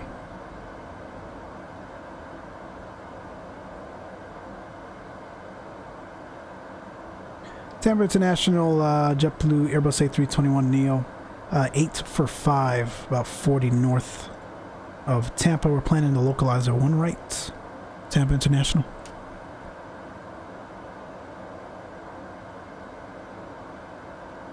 What is a butt kicker? The butt kicker, my friend, is a the best way to describe that. So it's an amplifier that works off of the bass, based on the bass being emitted from sound frequency. So you generally have it for, you know, folks that, you know, have a home theater and they have a, you know, a movie system set up or whatnot, and they watch a lot of action movies. You kind of get the rumble from that. Back when we used to go to movie theaters, there's some 4D theaters out there as well where, you know, it takes it a step beyond 3D where, you know, your chair will actually rumble as well. It's generally the same concept. It's usually used in racing games and whatnot.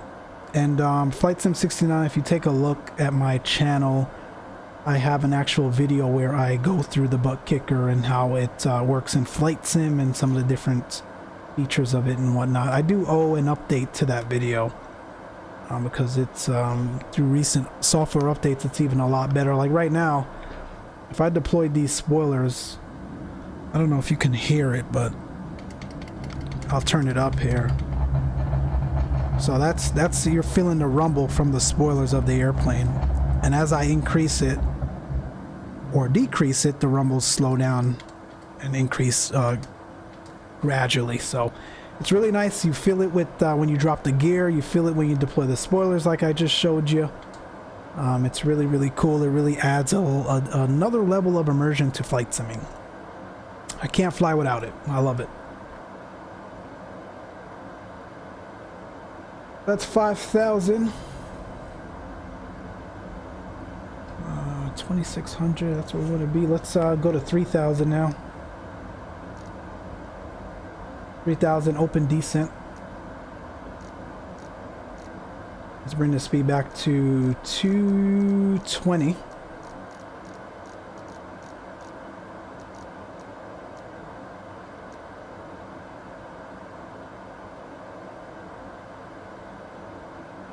Because I might cut this in here and just shoot the visual, guys, for real.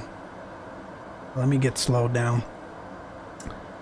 Oh, wow, cool. I don't know if the sound picked up. If it, yeah, but yeah, it's really cool. And you really, you do really feel it if you blow your landing flare, for real, for real.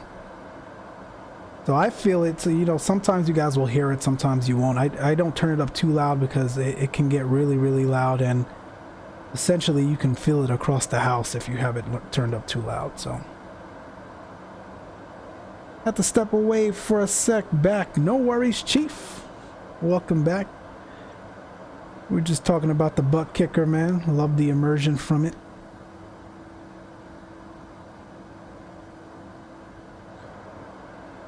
I'm gonna be entering the downwind here soon. I think our airport's kind of hazy. I don't know why I got so hazy. Airport's somewhere over here. There it is.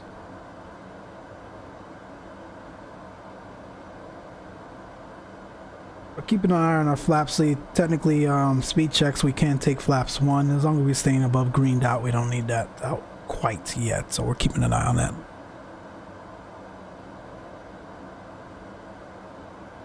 Simlog, how you doing, man? Where you at?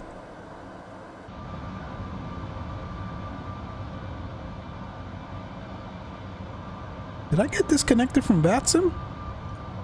Oh no, I'm still on. I don't see Simlog at all. Unless he took vectors for the other side there.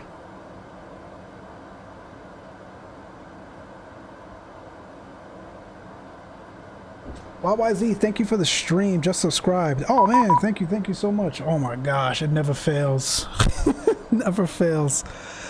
YYZ, thank you for subscribing, man. If I miss your next stream, we'll check the other streams. Merry Christmas if I miss your stream before Christmas. I appreciate you, man. Welcome to the channel. Much love and respect, man. Enjoy your holidays if we don't talk. Like clockwork, man. Didn't I tell you guys? Didn't I tell you?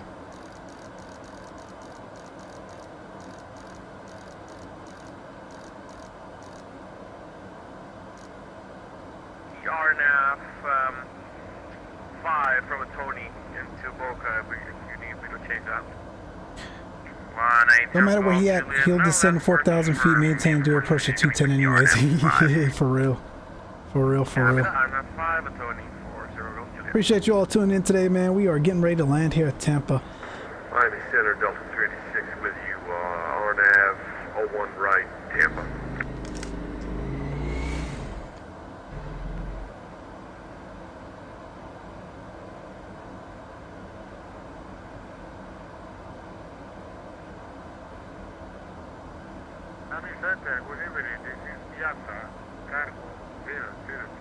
Send a contact me and then take forever to respond. Delta 386, Miami Center, squawk 4504. 4504, 386. Piazza 002, Miami Center, squawk ident.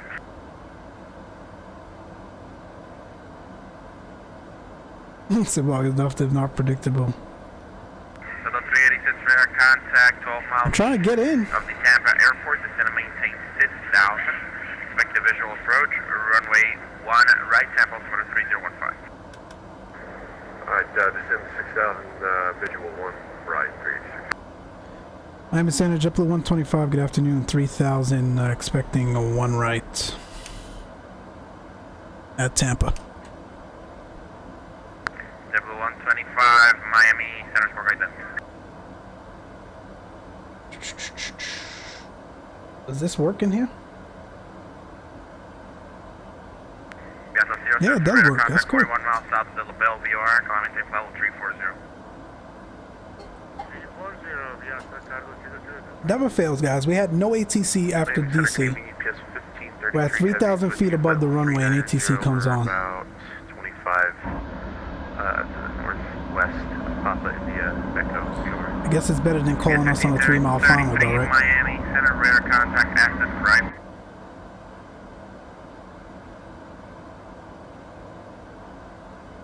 JetBlue 125, radar contact. 6 miles east of the Tampa airport, maintain 3,000, expected visual approach runway 1 right, Tampa, altimeter 3015. Maintain 3, expected visual 1 right, 3015, JetBlue 125. Delta 386, reduce speed 210. 21036. JetBlue 125, maintain 240 knots till advised. 240 till advised, JetBlue 125. Alright.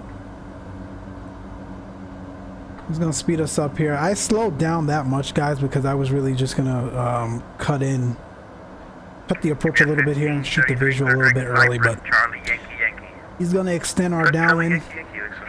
He'll call our base. Be a little bit longer than expected, but it's alright.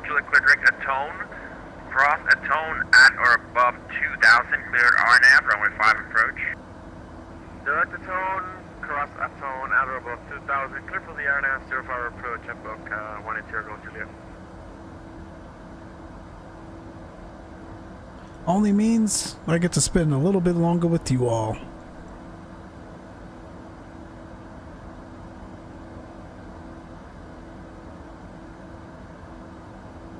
These sounds though are spot on. I know BSS is going to do their thing for sure, but the default sounds are not bad, guys. Not bad. Regular 513, Miami Center, close request, stand by.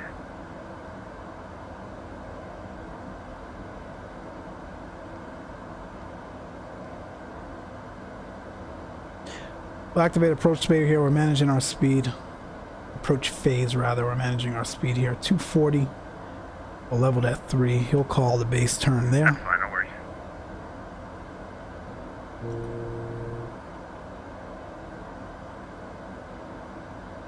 Hope he's not bringing us all the way out to Miami before he gives us a turn.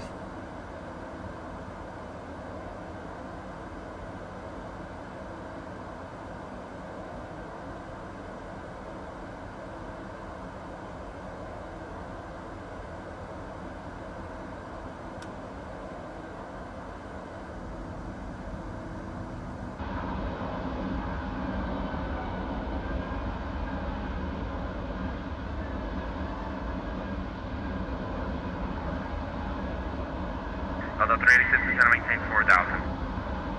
4,000, 386. JetBlue 125, turn right, right turn heading 270. 270, JetBlue 125, right 270. JetBlue 125, once you start that turn, you can reduce speed to 210 knots. 210, once we start the turn, JetBlue 125.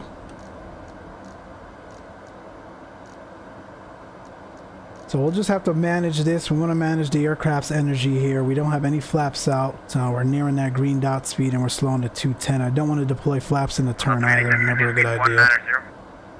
So I'll wait till we round out here just a little bit. And then we'll take flaps 1. And then we'll continue to decrease that speed there to 210. Feel that rumble. Feel that rumble. That's awesome. Be off your right wing 14 miles before field sight. It's hazy as heck. I don't know. Field in sight, JetBlue 125. JetBlue 125, thank you. Clear virtual approach runway 1 right. Maintain 170 knots or greater until 5 miles. Clear visual 1 right. Maintained 170 or greater until 5 mile. JetBlue 125. 513, clear to the Tampa airport, radar vectors, seek, then direct, maintain. It should help give me a little bit more of a reference point there. And you can expect flight level 180 after cruise, 10 minutes Alright guys, I gotta pay attention, man, so let me... Oh, sterile cockpit.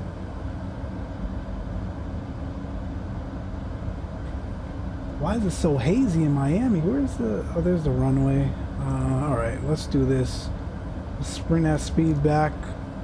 My aircraft. Bring 517, read back correct, and let's see. Runway 6, that's going to be a Foxtrot for my altimeter 3014.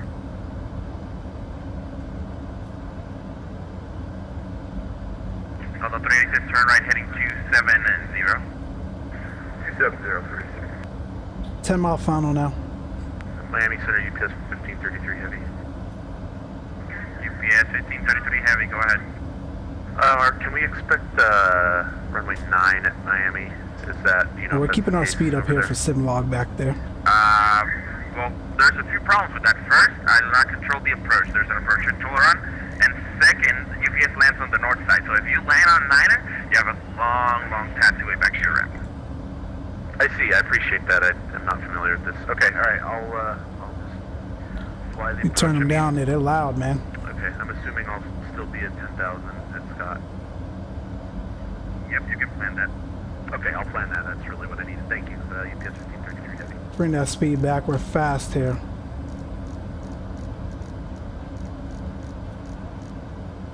Get flaps 2 out. Bring it 9998 Miami Center on request standby. You can taxi, follow the company, and they'll give you a clearance once you're rolling. I think I got the landing rate thing in there, man, so if y'all want to take a shot at judging the landing rates, Off your feel free to go ahead too, but we're already butchering this arrival. We're high. About 7 mile final. But we'll recover. So the 386 clear visual approach. Follow traffic clear visual approach runway 1 right. Maintain 170 knots or less. We'll drop the gear here. Clear the visual 1 right and 170 or less. 170 less. Number 125, Tampa, wind calm. Runway 1 right, clear to land. 1 right, clear land, JetBlue 125. Again, a lot of aircraft energy we're managing here. Yellow 0025, maintain level 320. American 9998, clear to the Tampa Airport via direct. Via red vectors to speak, then direct. Maintain 3,000, expect, correction, maintain 4,000, expect 12,000, 5 minutes after, squawk 4565.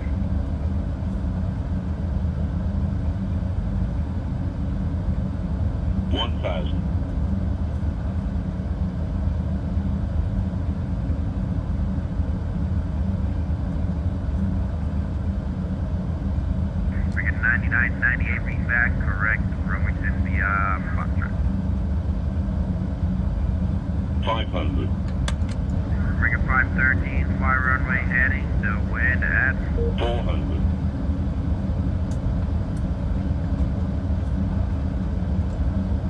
300.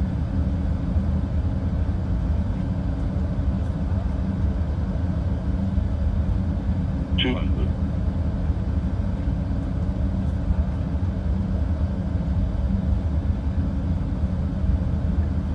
100.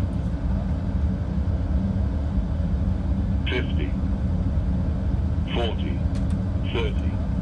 20. Retard. 10. 5.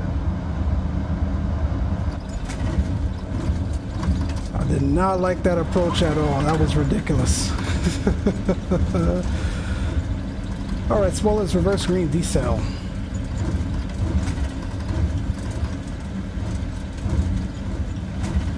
That's manual braking.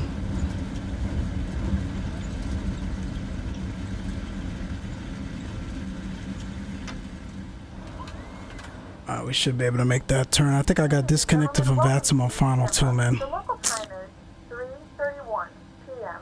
and it's currently Get off this runway. 68 degrees Fahrenheit. You can now use your mobile devices. Please remain seated until the air traffic comes to a complete Bring it 9998, runway 6, let them win. Alright, I think that was, what did it flash? I think 167 it said? Final destination. We thank you for flying with us and we hope to see you again. Left your kidney back there. Nah, it wasn't that hard. Did the landing rate not flash up? I flashed up for me. Let's clean up. Let's get the APU started. We'll get the strobes off, turn-offs off, taxi. Landing lights off as well. Radar contact, turn left. Stop the chronos. Climb, maintain level 180 if you can make it.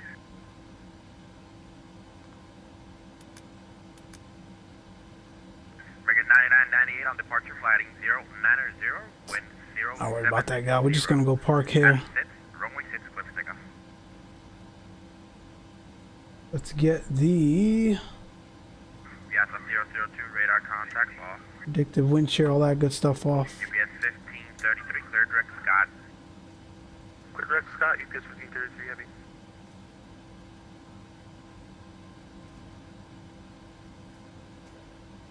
The runway knows you have arrived. Yeah, we're gonna watch that replay, guys, because that didn't feel that hard for me. No, the landing rate didn't show. Oh, well, that's weird. I wonder why it didn't pop up. It showed up on my side. JetBlue 1957 Miami Center is with you. That's strange. All right, we're gonna go try to see if it shows up in replay.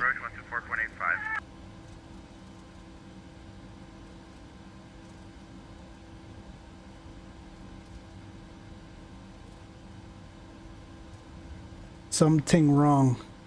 That approach was just blown to begin with. We probably should have went around. We were managing a lot of energy.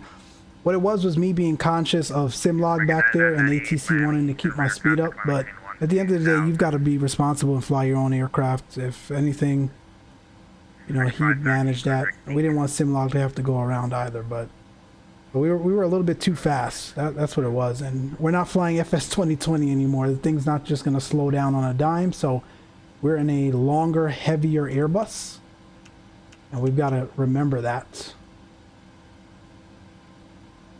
So we were really, really fast for that approach there, but we rounded out okay. So it didn't feel hard, but we'll check the replay.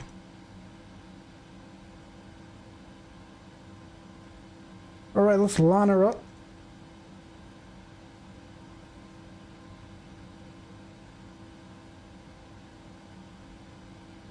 American 9998, turn left heading 360.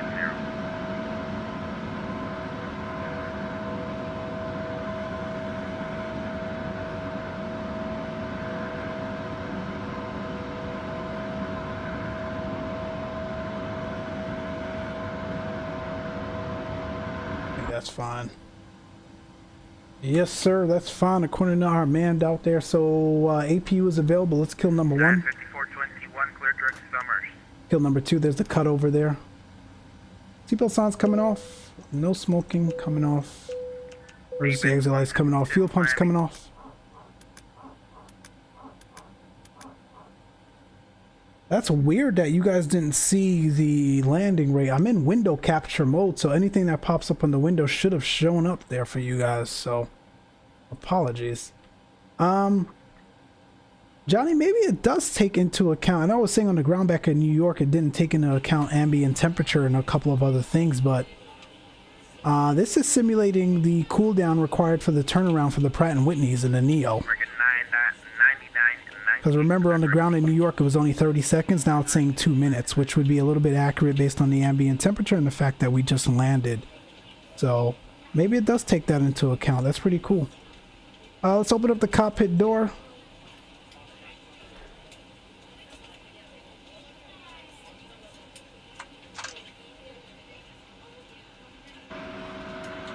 Get the beacon off.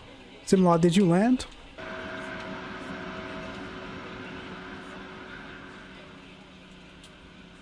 I guess so.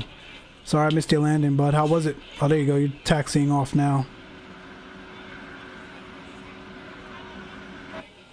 I don't know why these jetways don't work for me here, man. I've got SAM installed. Like, they work when they want to.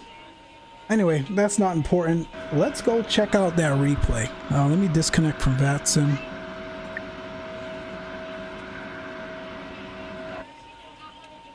I love the brake fan sounds out there. Really, really spot on. Alright guys, how do we do replay again? Let me see if I remember. Been so long. I think it's that. Yes, there we go.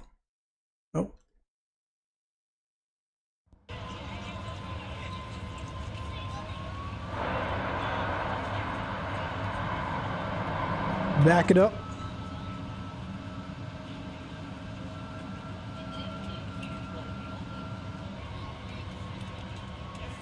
All right, let's check this out.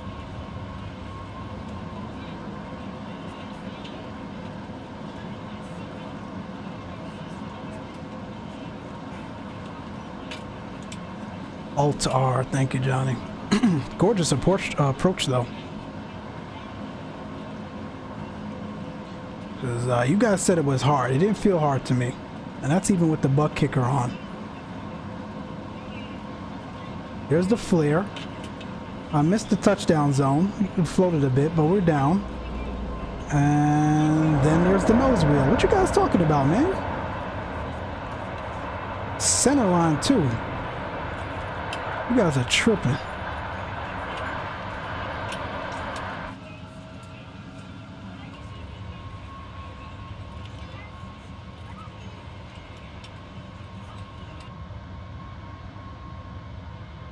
Yeah, it was a little firm, especially on that left gear there.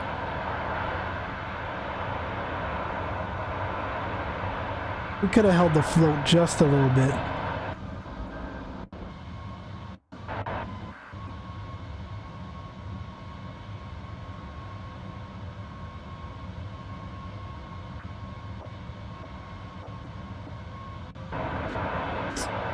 As you guys can tell, I don't do this often, so hold on, bear with me. Let's see, what if we did it from the cabin view? Watch the video after you end the stream. Nah, I'd take it. Yeah, I disconnected from VATSIM, bud.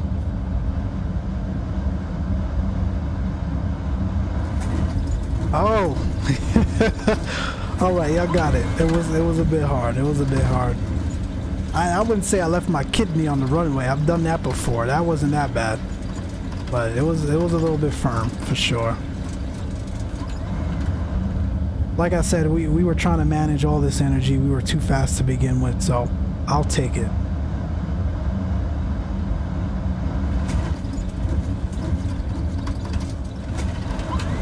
Still better than what I pull off.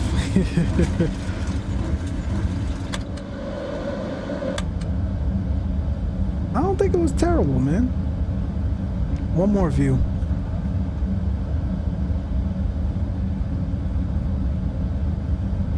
A spleen too. Nah, bro, it wasn't that bad.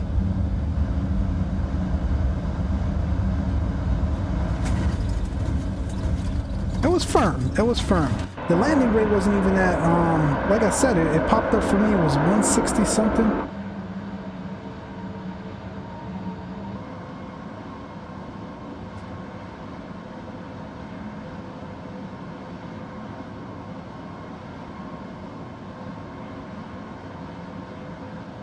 There's the flare. I could have flared it more. That was, yeah, we should have flared a little bit more, but I was floating past the TD zone already too much, so listen, man, we got her down. We got her down. That's all that matters. Coffee. It just wasn't up to your typical high standards. I know, Dave.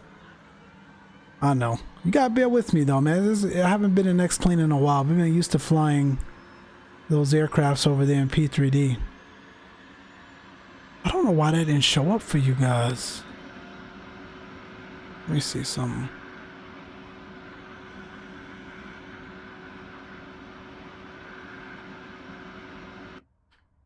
Oh, there it goes.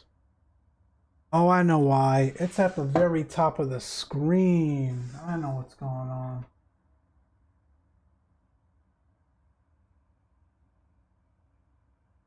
There we go. Let's see.